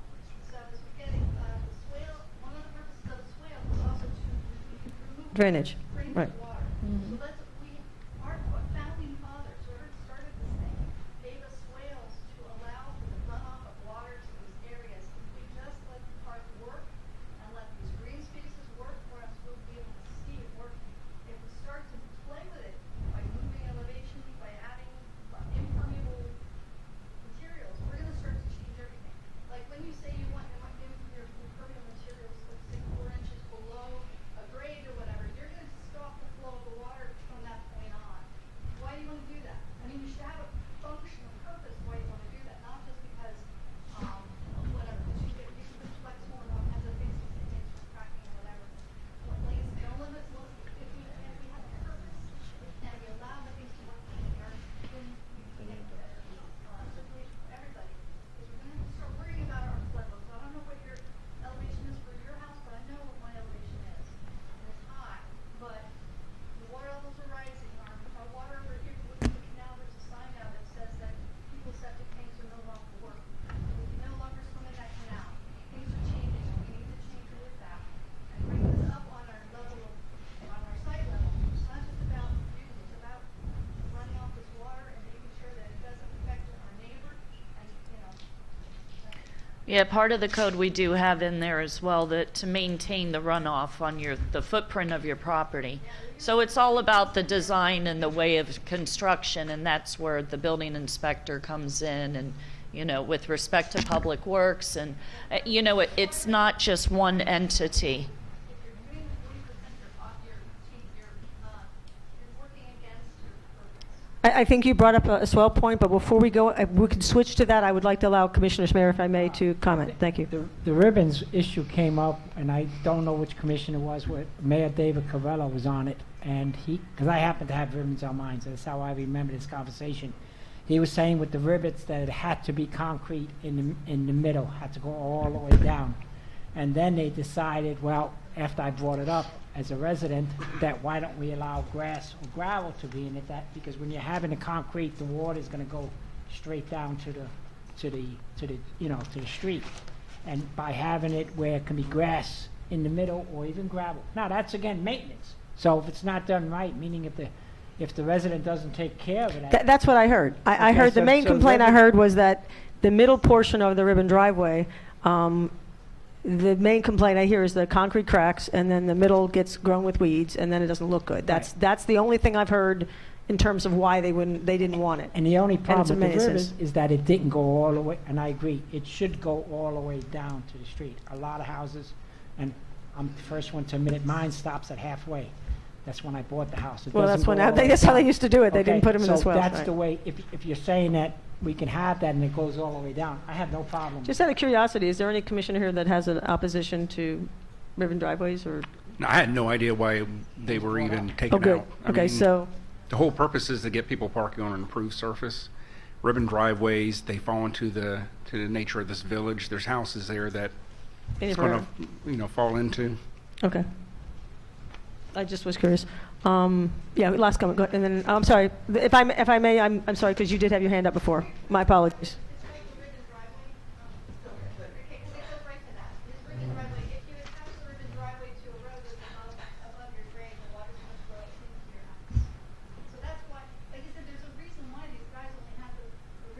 Because they let it in the swale, right? Yeah, I just went through this with mine. I had to tilt my entire driveway and have them regrade it completely because it was graded to the road, which nobody paid attention to, but I had it graded back in. So, swale parking, the swale parking is a 1%. No, it wasn't the raising issue. It was the grading issue. What most people do is they have their driveways bail out to the road. That's not what's supposed to be. It's supposed to bail in. It's not, your off-street parking is supposed to stay on your property, and then anything on the swale, if you develop, is supposed to also go in, so it takes it off the road.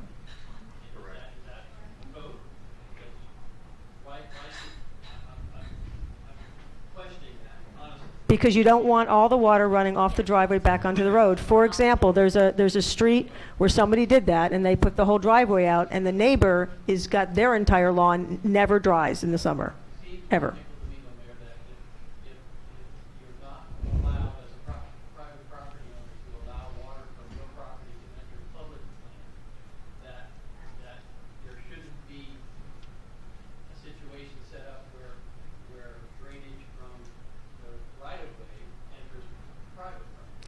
It doesn't enter the private property, but it has to take it off the road. If you have it tilting this way, it won't take it off the road, it'll put it on the road. And if we're allowing people to develop their swale, the whole purpose of doing that is let me finish my thought on that, is the purpose of that, if you're going to allow somebody to park on the swale, the material should be pervious, but you should also make sure that the road drainage is kicking off the road. And we have a public works person who's much smarter than I am. I would allow him to comment on that, if I may, sir. The crown of the road should be equivalent to the back of sidewalk or at the property line. So when the water drains from in the public right of way, it goes into the swale. The mayor's correct. The water needs to be retained on private property when they build a driveway. That water has to be maintained on private property. Just like the public right of way, the water needs to drain into the swale. So what I'm No. So there is something that it is or it is according to a regulation somewhere. Okay. And when the building department comes in, they pull a permit for a driveway. He looks at the elevations, and that's where he determines the slope, and he makes sure that the slope and the water stays within the private property.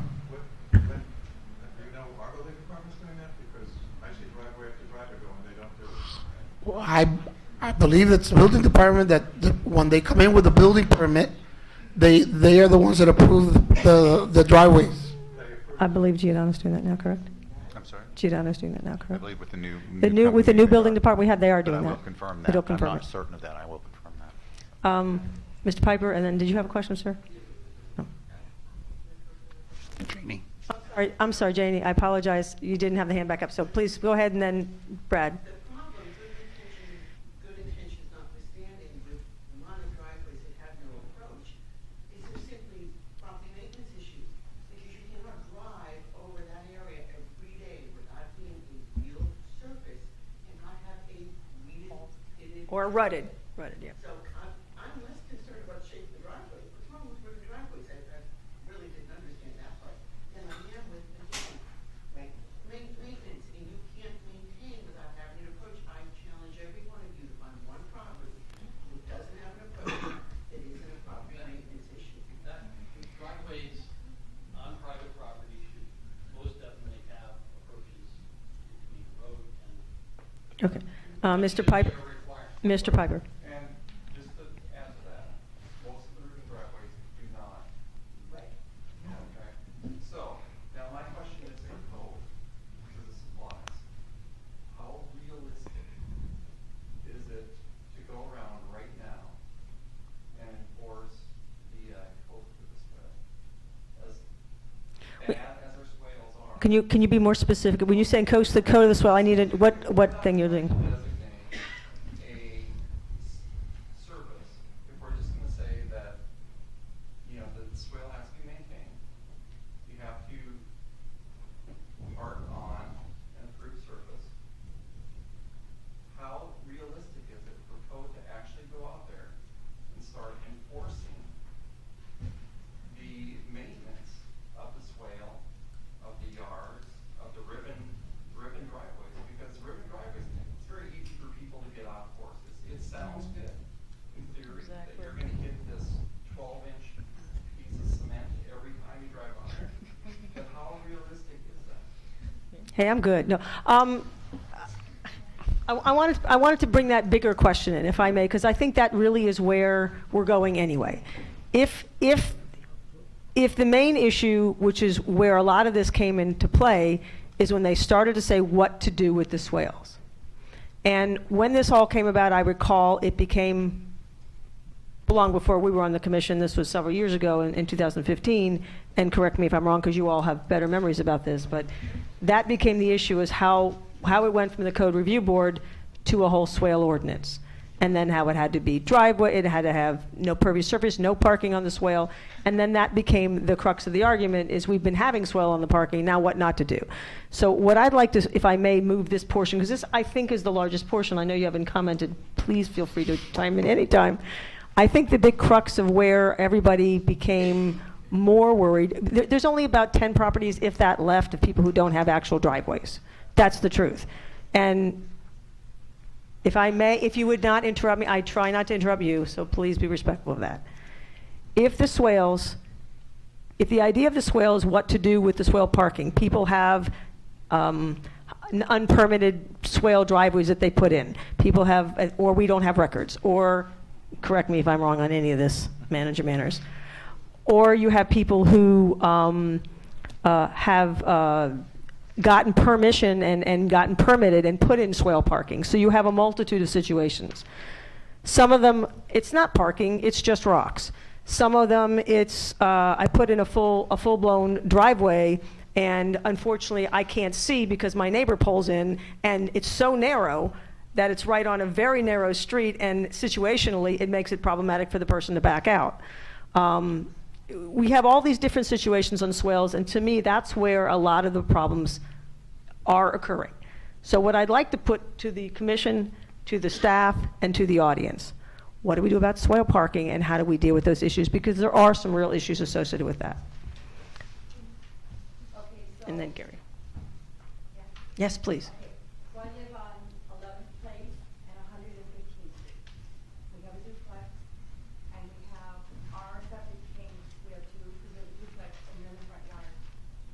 So The septic tanks? Yes. Okay. So we've been parking as well for 30 years, ever since we bought the house. Now, I know at some point we're gonna have to fix that swell up, I'm sure, with proper material. But this is the concern we've had ever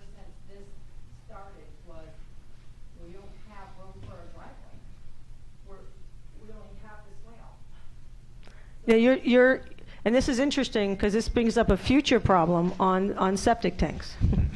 There is going, like it or not, whether I like it or not, I love septic tanks. I think they're great until the fact that the water level rises, then no longer like septic tanks because I don't want to be around a place that smells like sewage. So water tables are rising. So this is, I know Senator Piso, I also know the governor. There's a very large push to discuss that we're going to have to deal with the issue. Well, right now, most of us have our septic tanks in the back or on the side. So we don't worry about putting in a driveway, okay, because of our septic tanks.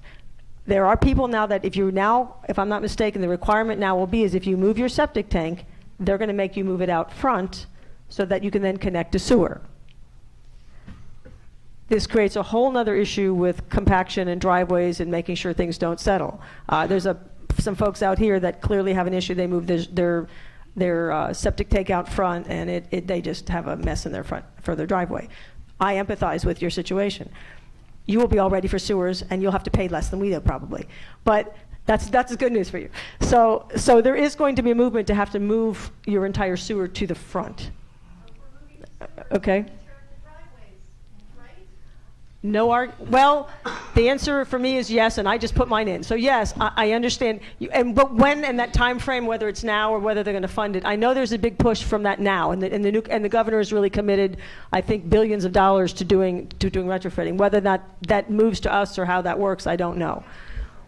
It has everything to do with driveways because the sewer system is going to have to run to the front, and so people, if they're redoing their driveways, will have to obviously cut up their driveways to do it.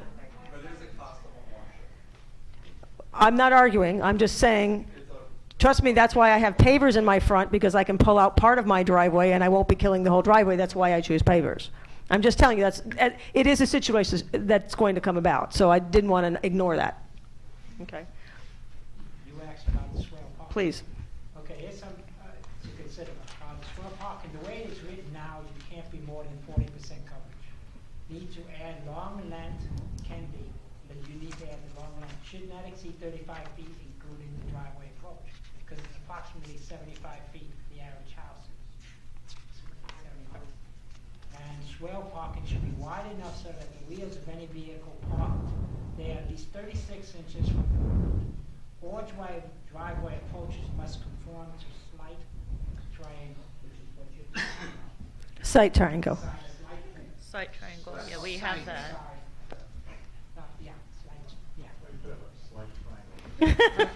Slight. Yes. You did. Go ahead. Anything else? Yeah, that's okay. Some so, ideas. okay, that's okay. So I'm like to hear from the audience if we may first, and then the commissioners can chime in as well. Audience members on swale parking. Janie, please. My property is a perfect example of what Dan is talking about. If you have a length limit, if you say 40%, I've got 31 inches. If I choose to develop my side 119th Street frontage, I can go 40% of 150 feet. That's perfect. That's why I would hope you would put in a length limitation. There are not a lot of properties that would pertain to you. No, the corner property is my property, and I'll fall on the sword for this. I could have had up to 65, I think it was feet or something really long. I ended up cutting mine smaller because I thought it was ridiculous. But there's two spaces. Like a truck, I think it goes 9 feet by 20. I'm trying to remember the exact length. But a parking space is a given set dimension. And if Mr. Hernandez would help me out here, a parking space is a certain given dimension. So if you have a parking space that's parallel parking in Miami Beach, it has to be a certain spot. I'm a still believer in deciding whether or not you have one or two in the front, depending on your situation. In your case, you wouldn't want one parking space, would you? It wouldn't solve your problem, right? So I think whether you have one or two parking spaces versus the 40%, because it also depends on how deep you go and how narrow your street is. All of our situations are different. On 116th, the street is 16 feet wide or something. You want something that goes much deeper because you want people for safety to get off the road. Madam Mayor, and then I think Garrett Kuehl had his hand up. I just wanted to mention really quickly, just off of Janie's comment. I agree. I don't like the percentage idea because it allows for properties that are larger that they can develop the swale a very large portion. I think it may be easier, and this is just me thinking off the top of my head, I do like a limit in the length somehow, but then when you're dealing with safety issues like sightline issues, a lot of this is going to come down to, it should be the building department or planning and zoning. So like the language in the code, I think, can't be that rigid because of the fact that every property is so different, but there should be guidance as to what we're trying to prevent, so that when the building department is approving something, they look at the property, they say, okay, your property is X. Okay, then if you're going to develop the swale, if it's allowed to develop a one parking space or whatever it is in the swale, it has to be this length in order to provide those sight lines. We're not going to be able to have in the code that length because it's going to change for every property in which there's an exception. So I think in some places we have to have like the general idea that, okay, the building department is going to, or planning and zoning is going to approve this so that sight lines remain intact. But I do agree that we should have a length limit, and then I think let's let Okay, and then I'm going to also ask the Public Works Manager to chime in on gas lines and other issues that impact that. Okay, the order is as follows. Let's see here. Gary was first, then Barbara, then Dan, and then did anybody else that I miss? Okay, Gary. Yeah, I agree with this. I think you should have a set rule. You can't leave things to interpretation by the building department or planning and zoning. Planning and zoning has to act on rules. They can't make things up. Realistically, if you allow everybody 2 parking spots on a 75-foot line, or a swale parking lot has space would have to be 20 feet long and a minimum of 8 feet wide.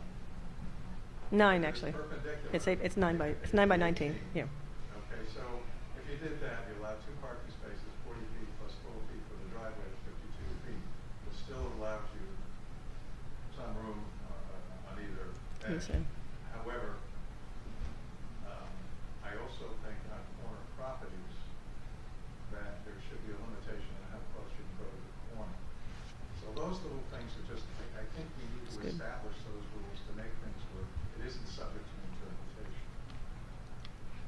Good points. Very good points. Barbara, you were next, and then Dan. Yeah, related to that, I was just thinking that, could we indicate that a swale can be developed for parking on only one side of the property? Is that solve the problem? For some people, yes, and then I thought it was fine. Then several people came up with their special circumstances and their special houses, and it just didn't work. So it gets complicated when you start.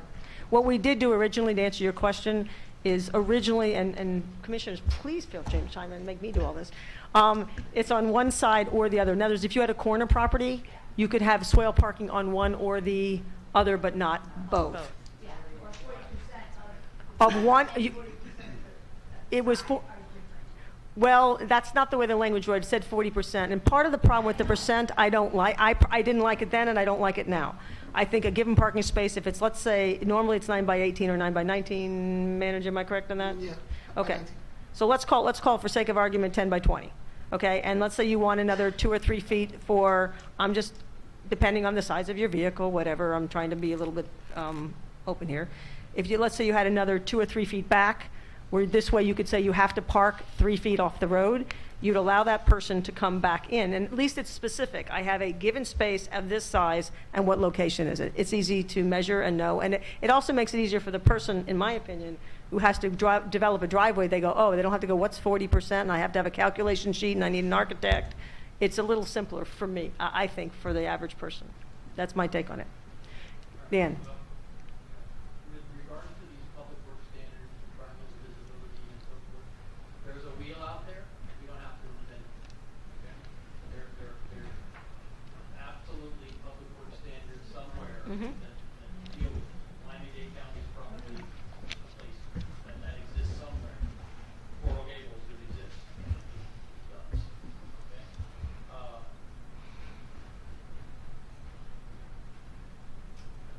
I have a lot to say based on the document you gave me.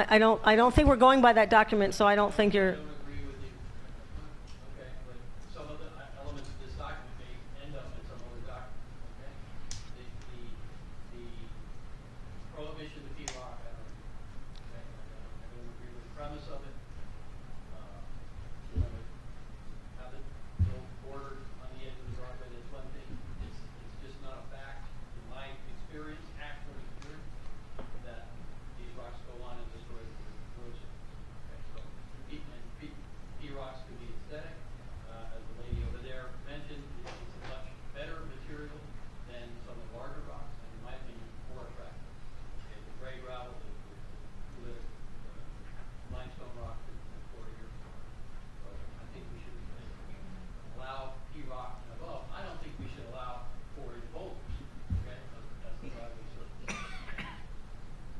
May I ask you, are you familiar with the size rock that's being used in most driveways in the Keys? It's smaller than P-rock. Are you familiar with that? And It's about a quarter to a half. it's, okay, I won't get in. So your point is, let's just be clear, smaller rocks locking in, you don't have a problem with? I don't have a problem. Thank you. They're also easier to maintain. This lady's had a driveway for 40 years, I've had one for 30 years, other people have had it for many years. They're easier to maintain, they're easy to, And they're inexpensive as well. easier to maintain in terms of weight. Okay? The larger rock, there is no way to mechanically remove those other than fully and Okay, thank you. Go ahead, Barbara. Something like that, but look up the larger rock for driveways, those are used as the sub-level. And Base rock for stuff. Base rock, right. And the smaller P-rock is for the surface, which makes it easier to walk on.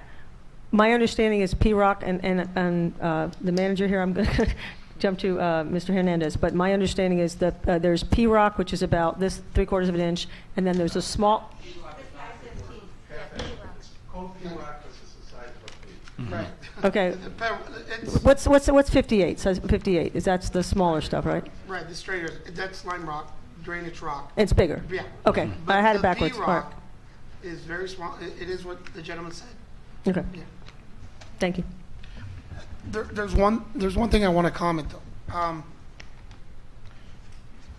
We could put within the swale area, we could put a lot of rules and regulations. However, my experience, you have a very unique situation here at the village. Like the commissioner said, there's got to be some type of wiggle room. What do I mean by wiggle room? There's got to be some type of discretion that the village manager or his designee have. Case in point, somebody wants to put a driveway on this, somebody wants to put something on the swale. You have, there are going to be locations that you might have a water meter. There's going to be locations that you're going to have a fire hydrant. There's going to be locations that you have utilities. There needs to be some type of discretion where the manager or his designee can make some type of determination. Because your city extremely unique and very in corners, sight vision. Do we make them remove hedges where the stop sign is? How close the stop sign is going to be to, if you decide to put in? There are going to be locations that we're not going to be able to permit it. We're just not. So there needs to be some type of discretion from the manager or his designee so they can evaluate certain conditions depending on the conditions of the existing locations. Thank you. All right, more on, Commissioner Tudor, we haven't heard. okay, No, I'm just you're saying, being called I'm on. enjoying the conversation here. You know, I think. Mr. Hold on, Mr. Keys, I'm respectfully asking. Thank you. You know, I think, you know, the whole issue that came up with the prior commission, I think when it came down to swell parking, I think we can make a driveway ordinance that can be enforceable. I think what the code review board worked on, I think would be a good foundation to go on. There might be little tweaks that we want to do to that. Swell parking is a completely different beast that we're going to have to tackle. I know it's going to be tied to parking, but it is a whole nother beast. And I think that's where a lot of the passions kind of flare up, and I think that's what got the prior commissions kind of bogged down, and that's what is going to get this commission bogged down. I would like to make sure we get a driveway ordinance so that people who want to put in a driveway know what to do, and then we need to address. So you want to separate them out? Yeah, if we're going to allow swell development, because that's the key question. Are we going to allow swell development? In a perfect world, I would say no. But Biscayne Park is unique. You're going to have swell development. There's homes here in the park that, because we've now told them you've got to have 3 parking spaces or however many, that now their front yard is not going to be able to accommodate those vehicles. So there is going to have to be swell development. So, you know, I think we really should be looking at these two things separate and moving forward on the driveway ordinance, working off of this one from 2015, possibly, and then addressing separately the swell parking. May I ask one question on that? Yeah. The issue will be eventually and we can leave it the way it is for now, and however it's allowed for now until we can tackle it. But there will be a point where somebody's doing both their driveway and their swale, and I'll use me as a case in point, I did both at the same time. We'll just have to, then, if what you're proposing is we live with what we have for now, and then deal with it subsequently. Well, I mean, we're going to be working on coming up with swell parking, or how that should be developed, how the swell should be developed. We should be working on that now. But, what I'm saying is that we need to be... Separate of the two. We should separate, we should be getting this driveway ordinance pushed out, so the residents know, what do I need to do, what's allowed, what's required, while we're working on the swell parking aspect of it. That's just because otherwise what we're going to do is what has been going on for years. It'll get bigger and bigger, we won't get it done.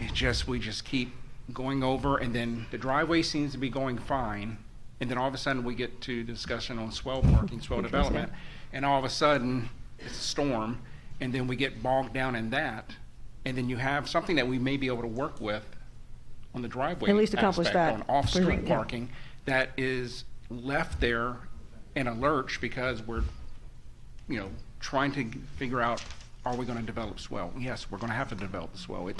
There's no way to get around it. People who are going to need parking for their vehicles are going to have some type of swell development. The only thing I can comment on that, and then I'll take both of your comments.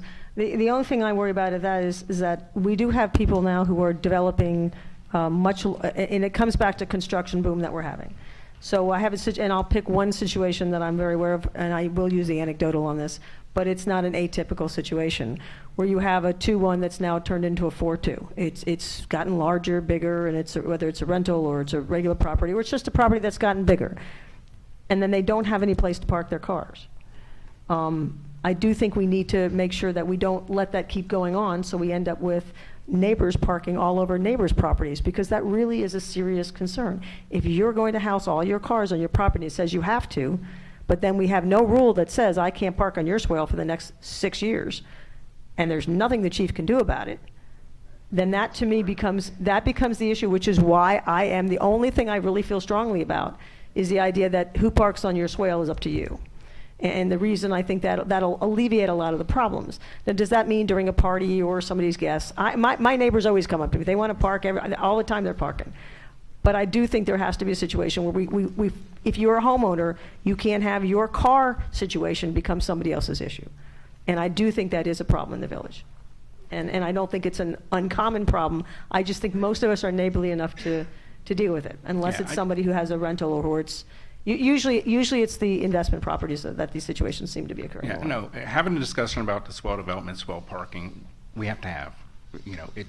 I know there's going to be, like I said, in a perfect world, there'd be no swell development. It'd be maintained the green space for water runoff. But given the layout of some of our properties here, that's not going to happen. There's going to have to be swell development. So yeah, we have to have that conversation, and we're having it tonight. But I'm just saying that what I don't want to do is, since they are two different beasts, I want to make sure that we're moving forward on the driveway portion, the off-street parking portion, so that we have some movement with that while we're still working on the swell development. I don't want to bog down one while we're still trying to argue about another. So that's all I have to say on that. Thank you, sir. Commissioner Samara, did you have a comment? I'm sorry. I think you can answer. Okay. All right. Give us Gary and then Dan. Doing that is like saying we're going to pass the door ordinance, but because people have different opinions about the hardware, we're going to hold that. It goes hand in hand. You can't do that. You have situations where people are only going to want swale parking. Correct that this is the thing that bogged down last time. This is the reason things got derailed, is because it was a very contentious issue. No question. But it needs to be addressed. They're just going to continue to kick the can down the road without addressing it. You need to dig into this and solve it. Okay? It needs to go together, because there are those situations we're only going to have. It's only going to be practical to have swale parking. You have situations with duplexes that don't have the setback from the pavement to allow for parking entirely on their yard, because their entire yard is going to be pavement. They need to take advantage of the swale. You've got to look into this. This needs to be done. I'm sorry, on the duplex. Arbitrarily say everybody's got to put in a driveway, because you're not going to have adequate parking unless you're going to allow a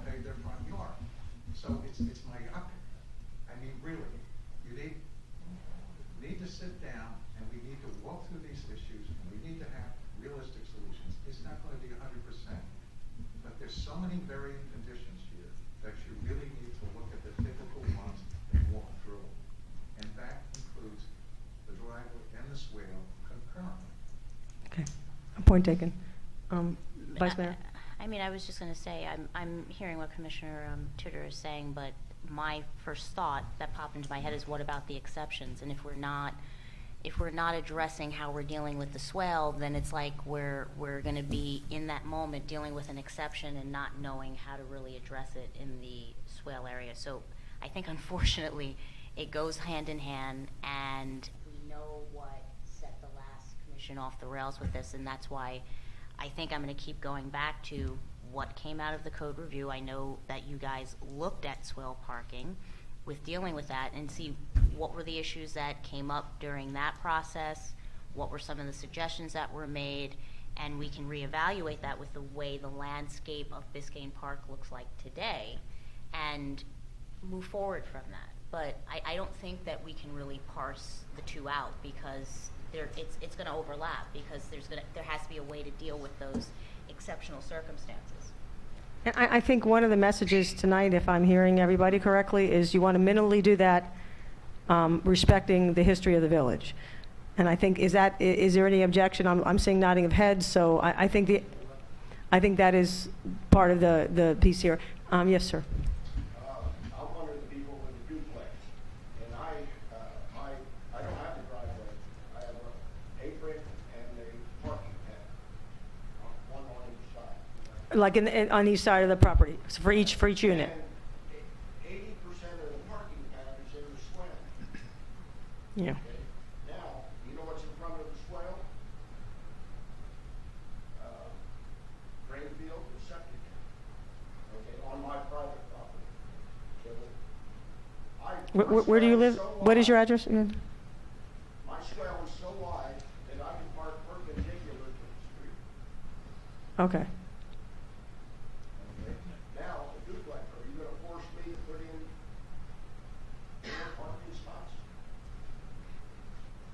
Yeah, I think one of the code review members' situation was every duplex. It's very interesting because the duplexes really do have a different piece than do the single-family homes. They just do. And if you drive around and look at them, the suggestion was made that when the driveway is deteriorated and when it's in the future, you have parking on either side, so each duplex has parking separately, as opposed to like on 11th Place, where you have this half on a swale, perpendicular to the property, and half sticking out in the street. And I know one resident complains about it all the time, that the cars are never parked correctly. And I know that's one of the reasons why you put parallel in there, to try and alleviate that. And then there's another situation where they're using somebody's swale to take a whole entire unit of parking on your block, where they take the entire swale and the lady lets them, and they all park parallel. There's like 7 cars there. So there really is enough unique situations, I think, that there will have to be administrative oversight of the individual properties to decide how to handle that situation to allow the homeowner to function of their home. But I do agree that duplexes do have a life on their own, and I do think the idea of rocking up the front or making them park by their front door isn't a solution either to get them off, but maybe separated. That was one of what Gage had suggested. Was one of the suggestions he had made was making sure they're separate when they get developed and when that has to change, and then they go on the sides of the property, kind of like what Commissioner Samari has, I think, sort of on his, if I recall correctly. But again, that only works if there's not a septic tank in the front of the property and the Correct. property is deep enough. Right, right. And it wouldn't make any sense for your property. It just wouldn't. And yours either, from what you're saying. And a well, can't forget about that. And a well as well. One of the things, again, that we need to bear in mind is, I think what, of course, certainly saying, that if it's a violation on the yard or the property itself, it falls under her. If it's on swale, it falls onto our police department. And both of them need to enforce it, because if it's enforced, No, it's not true. Okay, is your point is if it's half on one and half on the other, what do you do? Is that your question? Who enforces it? If your front wheels are on her side of the property, the back wheels are on his, who's going to do? doing this right now, and it's not happening. No, well, I would argue that there's some stuff we can do now and stuff we cannot do now. Well, Do you want to discuss this can and cannot do? I think, Brad, I don't know if I'm on the right train. Maybe I took a different bus. But I was talking just solely about the abutting property rights owners. I could still enforce the swale parking. However, when it comes down to towing and anything with that abutting property right, preferential rights, that's what I was talking about, not being able to do. So what we're saying is, we think now, Yes. by adding this new swell code, that we're gonna solve the situation that already exists, that we could actually be enforcing currently. We can enforce that. I mean, Leavenworth Place, we have people that are not in compliance, then all over the place. Okay, there's just, I want to just make sure we're talking apples and apples, so we're not going different places, and I just want to give a couple scenarios. What I'm saying is, this isn't solving anything. He's saying right now, we have a code that says you are supposed to have first of all, the code is a development code. The code that we had, going back to 1982, okay, said that if you build a house, that's what it was about. If you build a house and it's got up to 3 bedrooms, you have to have a driveway for 2 cars, okay? And somewhere you have to have temporary visitor parking. That's what the code said. It was a development code. Unfortunately, we didn't have that, or it wasn't enforced from 1933. So not everybody's property was developed under that requirement. So we have a community with places that don't have driveways, or they develop their swale as their property. Okay? Or they now have 6 cars. Or, well, okay, but it doesn't matter. They could have 6 cars back then. Okay? There was a minimum reasonable parking requirement for private property that was required in our code, and that was 2 plus. And so what is your, So the problem is, how do we now retrofit it to a community? That hasn't been the case. I mean, we've been basically built out since 1976, except for 5, 6, 8 houses. You know, and I'm sure that they were developed according to that code with the proper. and we have now houses that are being torn down and brand new houses going up, so. And the new requirement is, the code requirement has been in there forever, 2 spaces for a 3-bedroom house on private property. Okay? And so now we have a situation where you have properties that have been parking on developed spaces on the right of way for 50, 60, 70 years. Okay?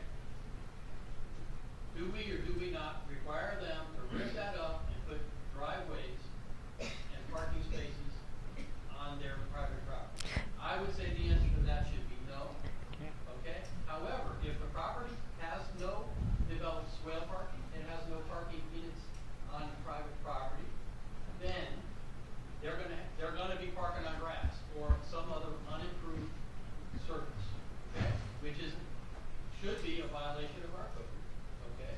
And therefore, we have to tell them, you need to provide a parking. Well, hold on 1 second, because that's, okay, go ahead, Dan. Let me finish. Go ahead. We then have to tell them, you can't park on the grass. We won't say anything about the garage. If you park on the garage, you're gonna get a code violation, and you're gonna go through that process, okay? Sooner or later, you're gonna figure out you need to put a driveway in, then need to put a parking surface on your property, okay? You're gonna come in, and you're gonna say, I wanna put it on a swale. We should say, no, you can't put it on a swale, you have to put it on private property first to do your 1, 2 cars that you have, 2 cars on private property. And then, okay, should be saying that overflow parking, if you think you're gonna have 3 cars for the next 30 years, and you're willing to pay money to develop the right of way, then you should be able to put a parking space on the right of way, develop it so that it doesn't get trashed, okay? And if you cannot put it on private property, because there is a septic tank there, because there is some other physical means for you to do that, you can't put, if you have 4 cars in your property, you can't put 4 on private property. So that's exactly. But that's not really what I was saying. It says that now. What I'm trying to understand what. Is that we have swales that basically are just not maintained right. The code basically says that you have to maintain it right. With the amount of cars. We have driveways too that way, both, yeah. With the cars that are parking on there right now today, if we just enforce the maintenance on that, problem solved. So, But you know what? It's the realistic aspect of it. How do we tell code enforcement? How do we make code enforcement enforce those codes? Because obviously, if you say you have to maintain that swale and it's not developed, the city needs to specify exactly how they need to develop it. I agree with you. Because it's It's 22. It's true, but it says currently that you have to have grass on your right of way as a minimum. Okay, it doesn't say you can have dirt. You can't maintain grass. It doesn't. That's exactly right. okay, just, so we don't cross-talk over each other, I'm respectfully asked one at a time. Mr. Keys, with all due respect, we've given, you've been I have not allowed you to talk the entire meeting. Okay, so I'm going to ask that you finish your thought, and then I'd like to have her have talk. You finished? Okay, go ahead. I just wanted to go over these two guys around about variances. There's a variable bunch of houses here, and multiple, decades apart from each other's development, with different materials, different lot lines, septic tanks, potential for, okay. So we need to look at what we're gonna need to do variances for, and that the process needs to be fair, where we all Yep. understand the purpose again of, let's say, the purpose is beautification, okay? But then there's different opinions of beautification. What if I'm a very naturalist and I want to have my house looking very natural, or maybe I want a sculpted yard? Those are two completely different objectives for that person. That should be respected because it goes along with the neighborhood's variability. We have in 1920s house could have different landscaping than brand new modern house. Okay, so we just respect all of that. So what he's talking about, we have pipes and things. That's a variance. It's a variance. It's going to have to be granted, and it has to be. There has to be criteria that make sense. That we need to do this because there's a pipe here. We need to do this because there's a pole here. Can a person landscape their pole? What if the pole is next to the driveway? These are all the variance things. So we should just these people who are going to make these decisions. So you want, let me just clear, you want flexibility? Yes. Okay. Open-ended type of solutions. With varied aesthetics, I just want to know, you want flexibility with varied aesthetics, correct? We will recognize that those are subjective and that we can accept people's different ideas of aesthetics as well, not just my aesthetic or yours. Right. I mean, we had a thing where you couldn't have a pink house or something like that, so it's a purple house. And my friend couldn't put in a blue house over here, and it was just like, she just wanted this one blue, and he said, you can't have the blue, and it's like, what? And then 2 years later, you can have the blue. So it was just so bizarre, and it was very, like I said, freedom and letting people express themselves once they buy this amazing house if they want to do something with it. But the idea of the septic tank, that person has a very specific limitation on their property. Or if a person has, for me personally, I don't have a trouble if you have bought a corner lot and you're selling a house for a corner lot. It's a good thing because people say I can do things to that corner lot, but maybe they want to have ingress over here for voting or whatever, and then this is their other thing. And me as a neighbor, I don't object to that. But somebody else, why? I had a situation in Miami Shores where they did not grant me a variance and it cost me my dog because we had a corner lot with a house that had been developed. We changed our house.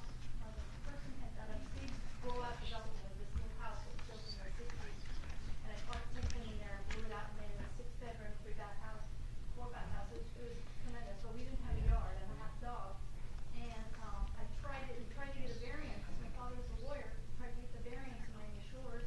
They refused because they said that the front yard was my backyard when the house's address was changed to one side and this another. So I'm just saying I came up against especially a thing that were very inflexible, and my dog was run over by a car because I didn't have, So if I summarize your horrible story of losing your dog, which I empathize with completely, is that you really do want this especially with people who may not fit into the box of the house and to be able to have that ability to do that. And that, right.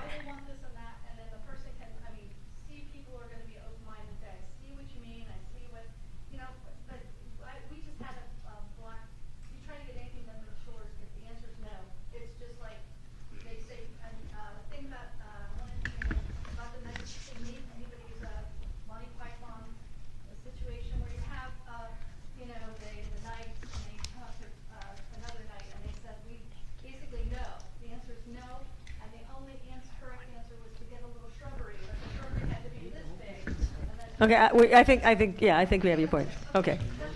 Thank you very much. Back to 1 minute, Barbara, go ahead. And then I'd like to, if I may, ask the commissioners to chime in here on what they would like to see moving forward with the swale portion. So at least we're on track moving forward with what we're trying to do here this evening. Barbara Watts.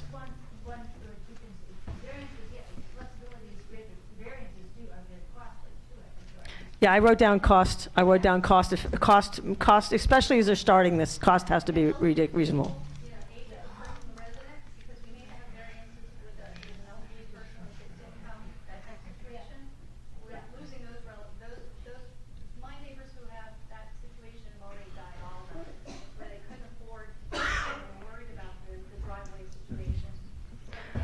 I think one of the things that's been, and if I may, Barbara, then go ahead. If I'm hearing folks, I just want to make sure I'm hearing them correctly, is that one of the comments that's being made is obviously consideration for cost, consideration for population who's on fixed incomes, and also flexibility in listening to what the situation is so they don't feel as though they've had a right for 30 or 40, 50 years and suddenly that right just disappears for no logical reason to them.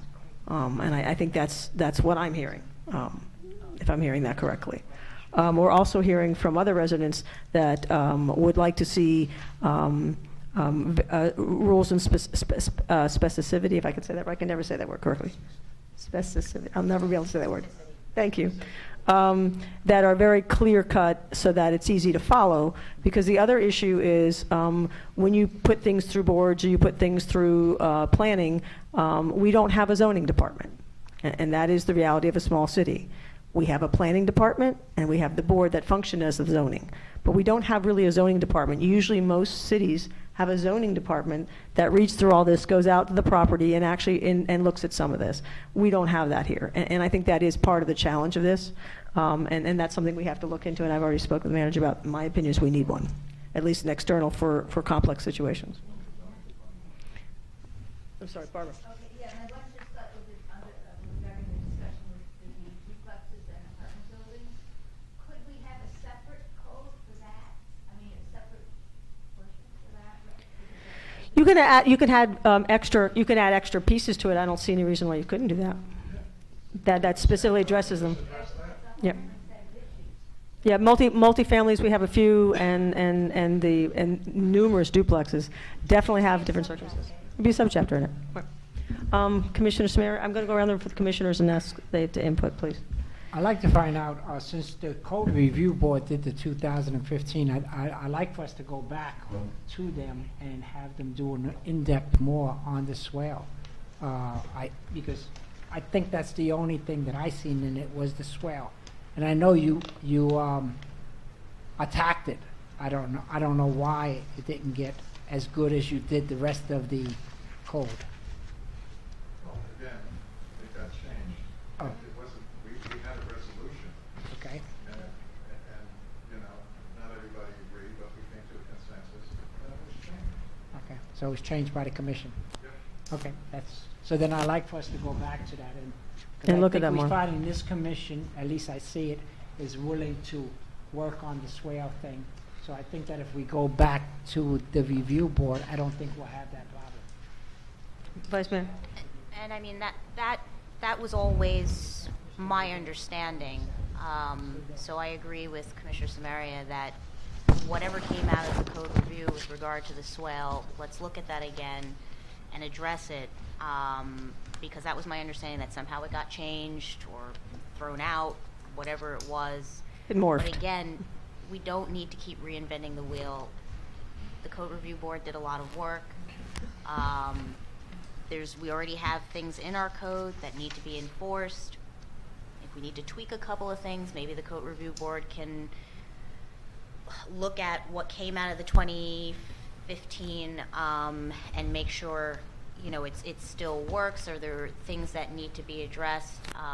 But that's my opinion, that we start from there and make this very concise and pull back on a lot of this because it's over legislation. Just one other comment I just wanted to say. Commissioner Mary. I was hoping that Commissioner Anderson, since he would have been here, because then he could have answered the questions that I would have asked. Okay, but, so I just wanted, since he was a commissioner, I was hoping that he would have been here. He would have been able to explain what happened, because I really would love to know Well, that. we have Commissioner Watts here, who was here during all this, and she can explain. Okay, anyway, that's just the point I was trying to.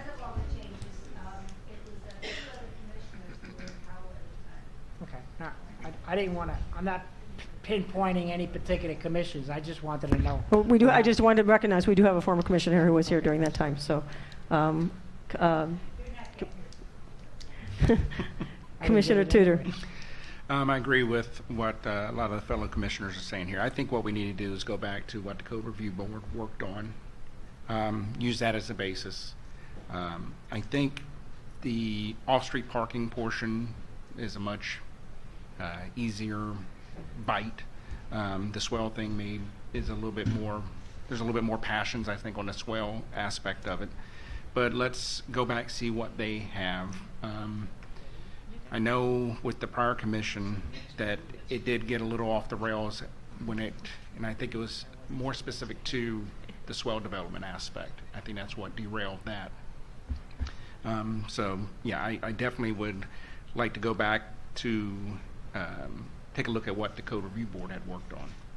I'm going to add one piece, and that is cost, and understanding that we are here for the residents, and ultimately we're here for all the residents, and in a complex situation that we have in the village with all the differing and varying places, I do think we have to also make sure whatever we do allows for variability, so that individuals are not going to have to expect the grand total in a year to have to come up with, you know, a huge sum of money that they may not have.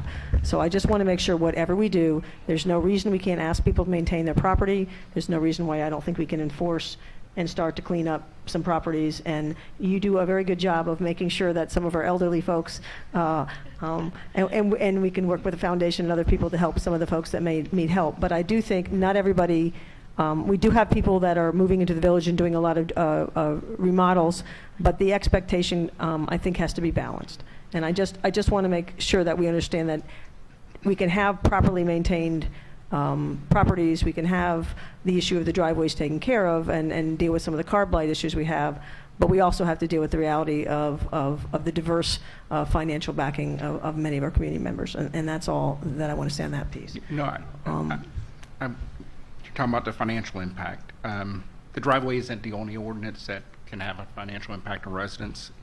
You know, look at our ordinance regarding if you're replacing a roof from shingle to you have to go to metal or you have to go to tile, which can be a financial impact on residents. I think one thing that this commission is going to have to consider, and I was going to bring it up for discussion at a later point, is helping out some residents who may not be in that financial situation to be able to do some of these improvements, who may already be in that code process.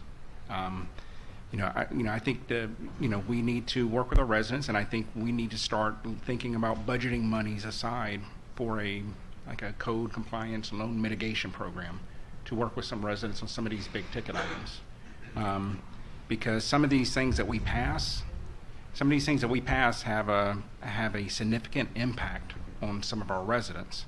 And I've heard,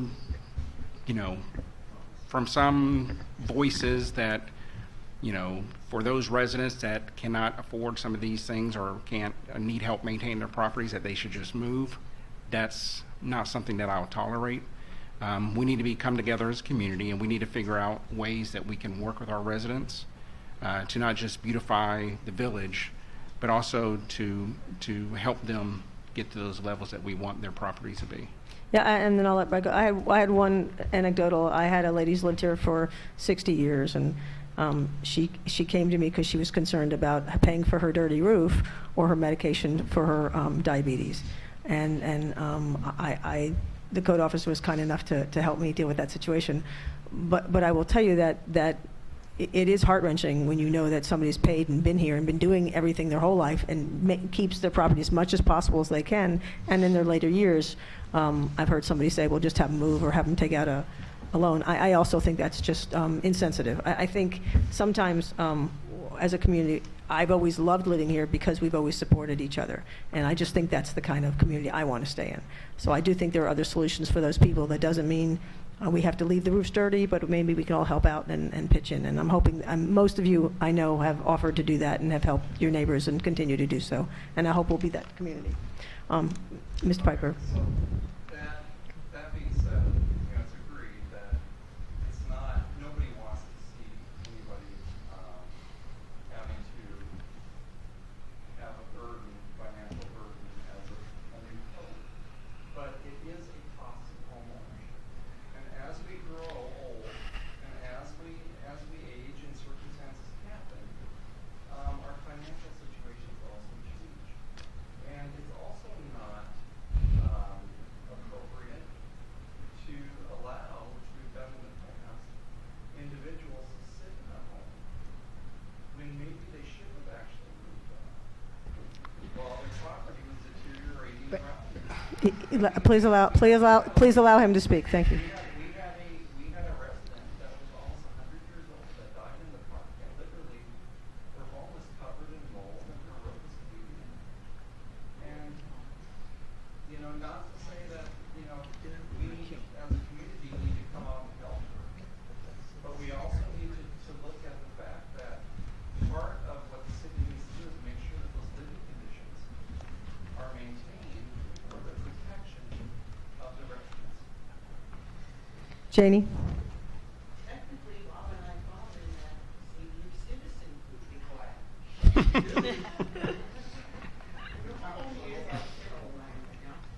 Bob's not here to defend himself. I'm just saying.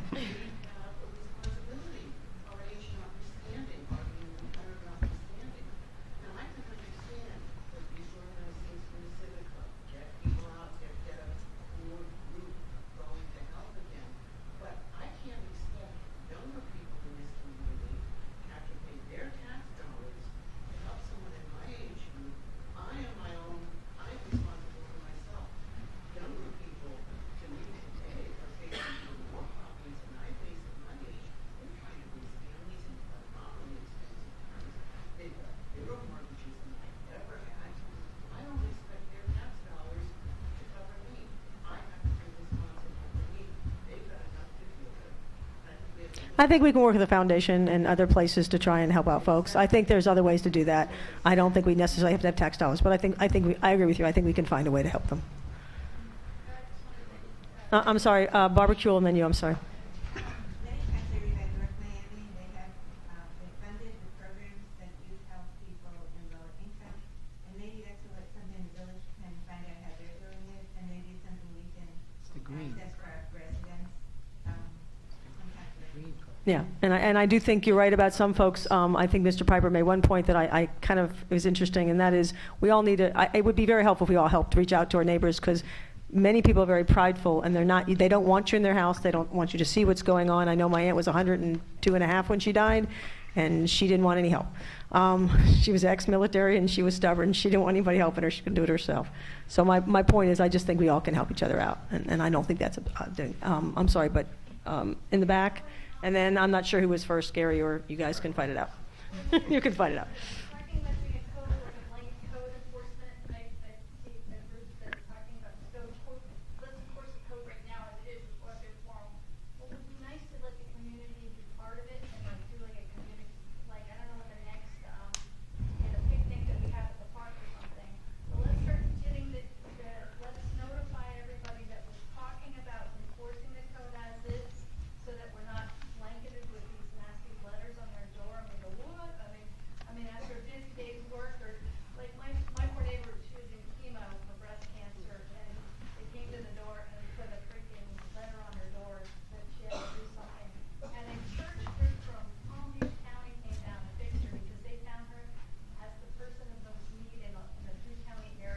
Yeah. and they were a block from here. Okay, so it was just like, if we could just let people know that we're gonna do possibly, if we're doing a beautification project, we're gonna focus on code, let people know what the new code is, standards are, like, we're in a positive front face, forward face type of thing. And that the code people, when they come out, they're sensitive to situations, and they can be the first eyes, because you can be the first eyes and see something going on and call, when a person's not eating or a person didn't answer the door, I mean, we're all part of this, situation, humanity, that we start taking care of each other, and we're aware somebody is not, living up to standards, and start moving things along in the process. Okay, and I think, I want to see, and I appreciate everybody's comments. If I may, I would like to just see, because we are, what time are we at? Just want to make sure. It's 9:30. Okay, we're getting past time. So what I would like to do is just, in closing, I would like to ask the commissioners, the audience, as well as the staff members, to bring up any topics that we did not cover that you would like to see covered more in depth. There was a lot of things discussed tonight, but I don't think the devil's in the details. I think we got the general message of what the community would like. But I'd like to go ahead and see if we can't, I'm sorry, Mr. I didn't. No, I was saying stuff from that end. Oh, okay, fair enough. But I'd like to start with the audience, if I may. Gary and then Dan. Okay, thank you. I would just like to ask, get some direction from the commission. I've spoken to Christian, I spoke to Christine about the idea of reconvening the code review board. I do think it would be productive. We only make recommendations, we take direction from the commissions. But certainly if we would talk about the swales, for instance, that one issue is a lot easier to deal with that, come back with recommendations. The public's welcome at any time, they have come in the past, and, but we need that direction. Just to let you know, this is, we can talk about consensus of things we might like to do, but we cannot vote on it. I just want to make that clear to everybody. If we're being a little ill-defined, that's why. In a workshop, we're not allowed to vote on things. It's not even Okay. a vote, it's just, really, we never disbanded it. But we have, It's basically to find out if the commission feels that would be productive, and I highly Yeah, recommend. and I appreciate that comment. What I would like to do is I'd like to read everything that you gave us first, because you may have more in there than we knew that you had. So I'd like to take the time to read what you've done, and then if that's okay with everybody, and then we can discuss that at the next meeting we and have if to we be, objection. if we're gonna do this, we have to be willing to listen to them. I mean, we have to follow their guidance. I mean, I don't mean we have to vote exactly on what they want. But if they give us suggestions, we have to listen to it. I mean, past commissions have not done that. Hopefully, this commission's gonna do that for you. I think we already are doing that, so. I know, I'm just. I'm just saying, I think we are doing that. Dan? There are many things that were in the draft that I disagree with. Didn't articulate all those this evening, and I would not like to see those things end up in a final document. One of them is we moved from allowing, limiting on-site development of the driveway to 40% of the square footage of the front yard, with pervious materials allowed in excess of that. That was reduced to only 40% total. And I think you should allow in excess of the 40% non-pervious. I think you should continue to allow the pervious materials in excess of that 40%. The same way with the right. Again, I don't think we should limit P-rock driveways. I don't think we should have people that have gravel driveways that necessitate bringing them up to code with regard to the bands and so forth. There's just many things that are in there that we didn't get a chance to stand up and say. Barbara? I think they're leaning away from that, so I don't know, I mean, I have a million comments about that, but, okay. Following up on what the lady in the back said, you could save yourself a lot of work and aggravation if you got something down to this community, which we've been talking about for over 4 years. What are the codes? How do you prevent getting a citation? Top 10 things on the hit list? Nobody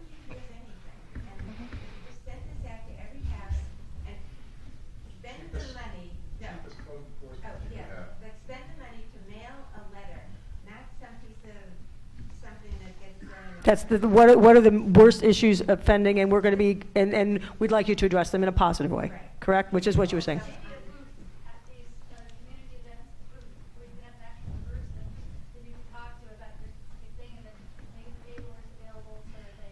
I'm sorry, I just want Barbara to be able to finish. Thank you. Something official from the village that lists these things. I think people might realize they're not supposed to park on their front lawn, on the median, things like that.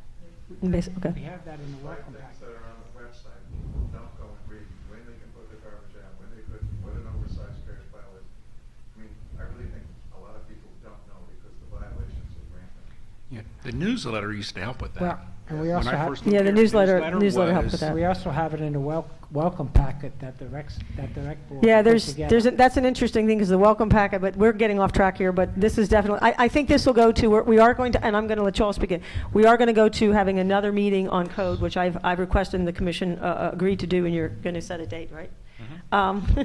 Waiting to hear from the commission. Okay, on specifically on all lot of the code issues, and that will be a separate meeting, so I'm telling you this now, so the next meeting we'll be having will be on any other additional code issues that the staff is finding to be a problem and that the community is finding to be a problem. And then we can start to address those as well. And some of those are not very large tweaks in the code, they're small things that just need to be fixed so that enforcement can happen. Well, and also we have, I think, weren't we going to have a workshop on the resident communication? And resident communication. Which, there's going to be some very good ideas from the residents, and commission can have some ideas. But for me, I mean, the newsletter was a phenomenal way to get out information to residents. So. And Vice Mayor? No, Oh, I thought you were okay.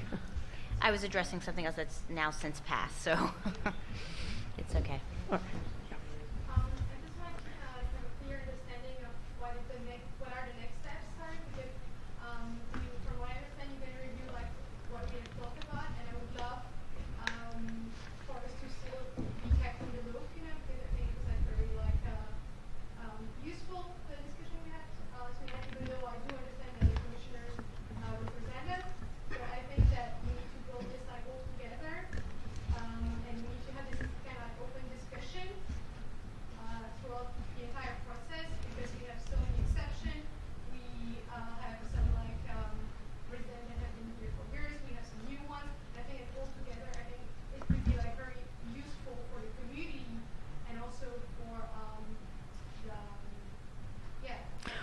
Just so you know, every workshop that we have and that we've had since the date, and we've had several, is always open, and it will always be conducted in this fashion from this commission.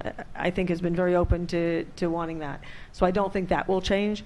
I think, are you on the e-blasts and are you on the lists? And the other thing we can do is, and I will tell you right now, and I haven't followed up, so I get yelled at for that, so I'm going to fall on the sword.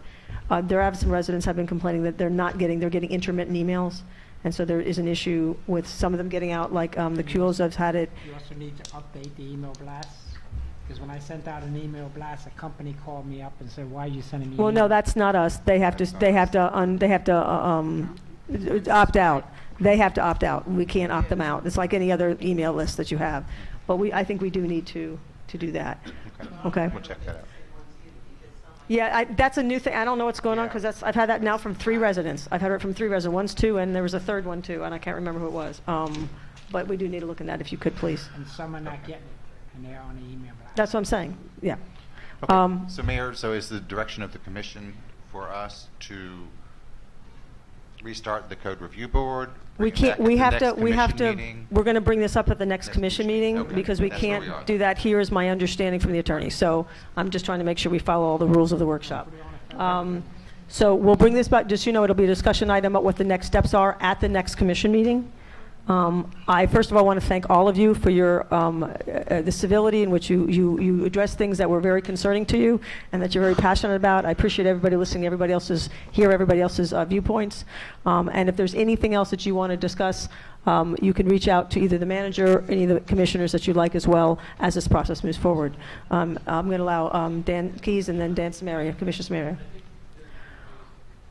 One kind of basic question is reconvene to, but we have to make that decision tonight, to reconvene the review board. Can there just be a resolution? We cannot do any of that in a workshop. You can keep the manager concerned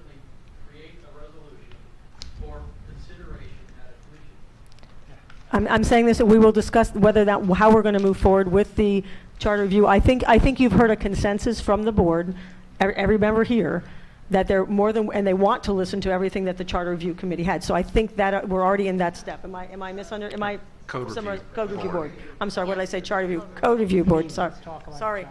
Code review board, misspoke.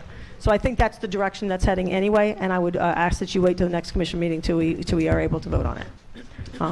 Thank you, everybody, for coming. I'd like to close to see if there's any comments that commissioners would like to make and staff would like to make. Mayor, let me just interject 1 second. I want to just, I've had this discussion with the manager. When they look at the issues with the swales and they identify, in which direction they want to go, because there's a lot of misconception. I think there's a lot of things that are out there. I think one of the areas that we need to look at and make decisions on how we're going to enforce it, what ordinances we're going to create, and what processes we're going to follow. It has to be very clear from the law enforcement aspect exactly what the law is going to say and how we're going to go about enforcing it. I cannot deviate one way or the other. It has to be crystal clear. So that is something that when this is looked at, whether it's the review board, we need to have that discussion, and it has to be clear because it's going to be impactful. There's many discussions out there, stickers, posting of signs. Just be clear, he's talking about swales, so I Yeah, just want everybody to know swales. his swale parking. Swales. There are many arguments. I get called out there, and let me backtrack a little bit. I think within my first month of being here, one of the biggest problems we had out here was the medium parkings. I mean, I kept hearing it, nothing being done. We had the signs in, so I can enforce them. I began enforcing them immediately in the mediums. So going into the swales, I'm going to be the way I've always operated. I've been transparent, clear, and by the law, and that keeps us in a safe zone. And when we address this, when I get an officer dispatch because of line of sight or issues with people parking 75 vehicles in one swale, I'm going overboard. But the law is what I'm going to guide us by to ensure the liability of the city and for us to avoid any issues with our officers. So I will, at that time, I will have more to say. I will interject more. Today, I followed one of my golden rules. You don't take down any fences that you don't know why they were put up. So I wanted to listen to everybody, get input. I understand a lot of the issues that are going on from the police aspect. They're somewhat, constrained to what the law says and how and what's going to be the process. So I want to thank everybody that attended, the mayor, the commissioners, for helping me get more of an understanding of what are the different issues we want to look at and take a look at. And from the police department's aspect, I will work diligently to make sure that whatever process we implement into law is what we enforce. So, And it's enforceable.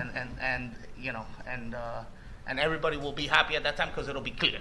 It won't be, I don't know what size trash can, not trash, this is what it is, and we can move forward. Thank you so much. Mr. Hernandez, do you have anything you want to add? I echo what he just said because there's a lot of avenues just to do the enforcement, not just on the police side, but on the public works side, So I echo what the chief is saying, and I think that both of us working together, obviously, and moving forward with this ordinance, and making sure that every aspect is also legally aspectable that we can enforce. And you had also mentioned, you had mentioned to me several times, so I wanted you just to briefly, just water, sewer, water. Yeah, the utilities, there's utilities out there. I think there's site clearance out there. There's a lot of what you don't see that is out there that we need to take in consideration also. FPL pole, location, water, fire hydrant, a stop sign, a water meter. A lot of the utilities that we might not see that we need to take into consideration when we move forward with this ordinance. Thank you. Just staff, and then we're going to commissioners. If you don't mind, I'm so sorry. Officer Caserta?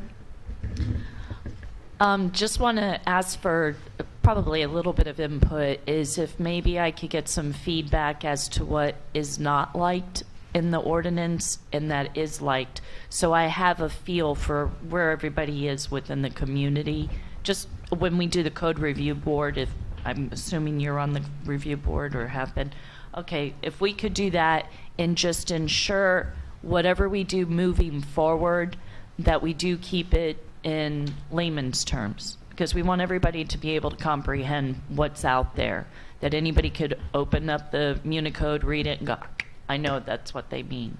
The other thing I want people to understand too is this driveway ordinance is just the driveway ordinance. There are so many other issues we need to tackle, and I believe that moving forward, that if we're going for the code, have it all done together at the same time, because we have Mod Podge all throughout the codes where it should be within its respective area, and they're just being added in, and it really shouldn't be that way.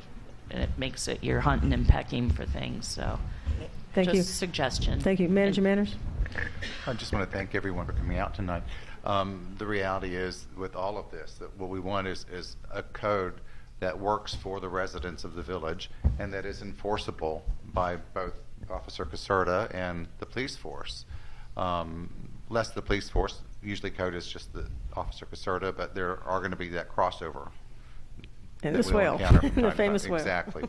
So, yeah, And- medians. And But I think at the end of the day, Mr. Manager, we've had this discussion. we have. And the beauty of all of this is that we really want, I think we all believe this village is beautiful, special, and it's like a diamond in the rough. And it's like, we were talking about these heavy commercial vehicles, like the cement trucks that come in here. It's really dangerous when they take up the entire street. There's no MOT. There's nobody directing traffic. There's no plans for emergency vehicles, and we can go on. And these are issues that going forward we definitely need to address. And that's just one of many. How we go about with other issues that constantly come up, but we need the enforcement.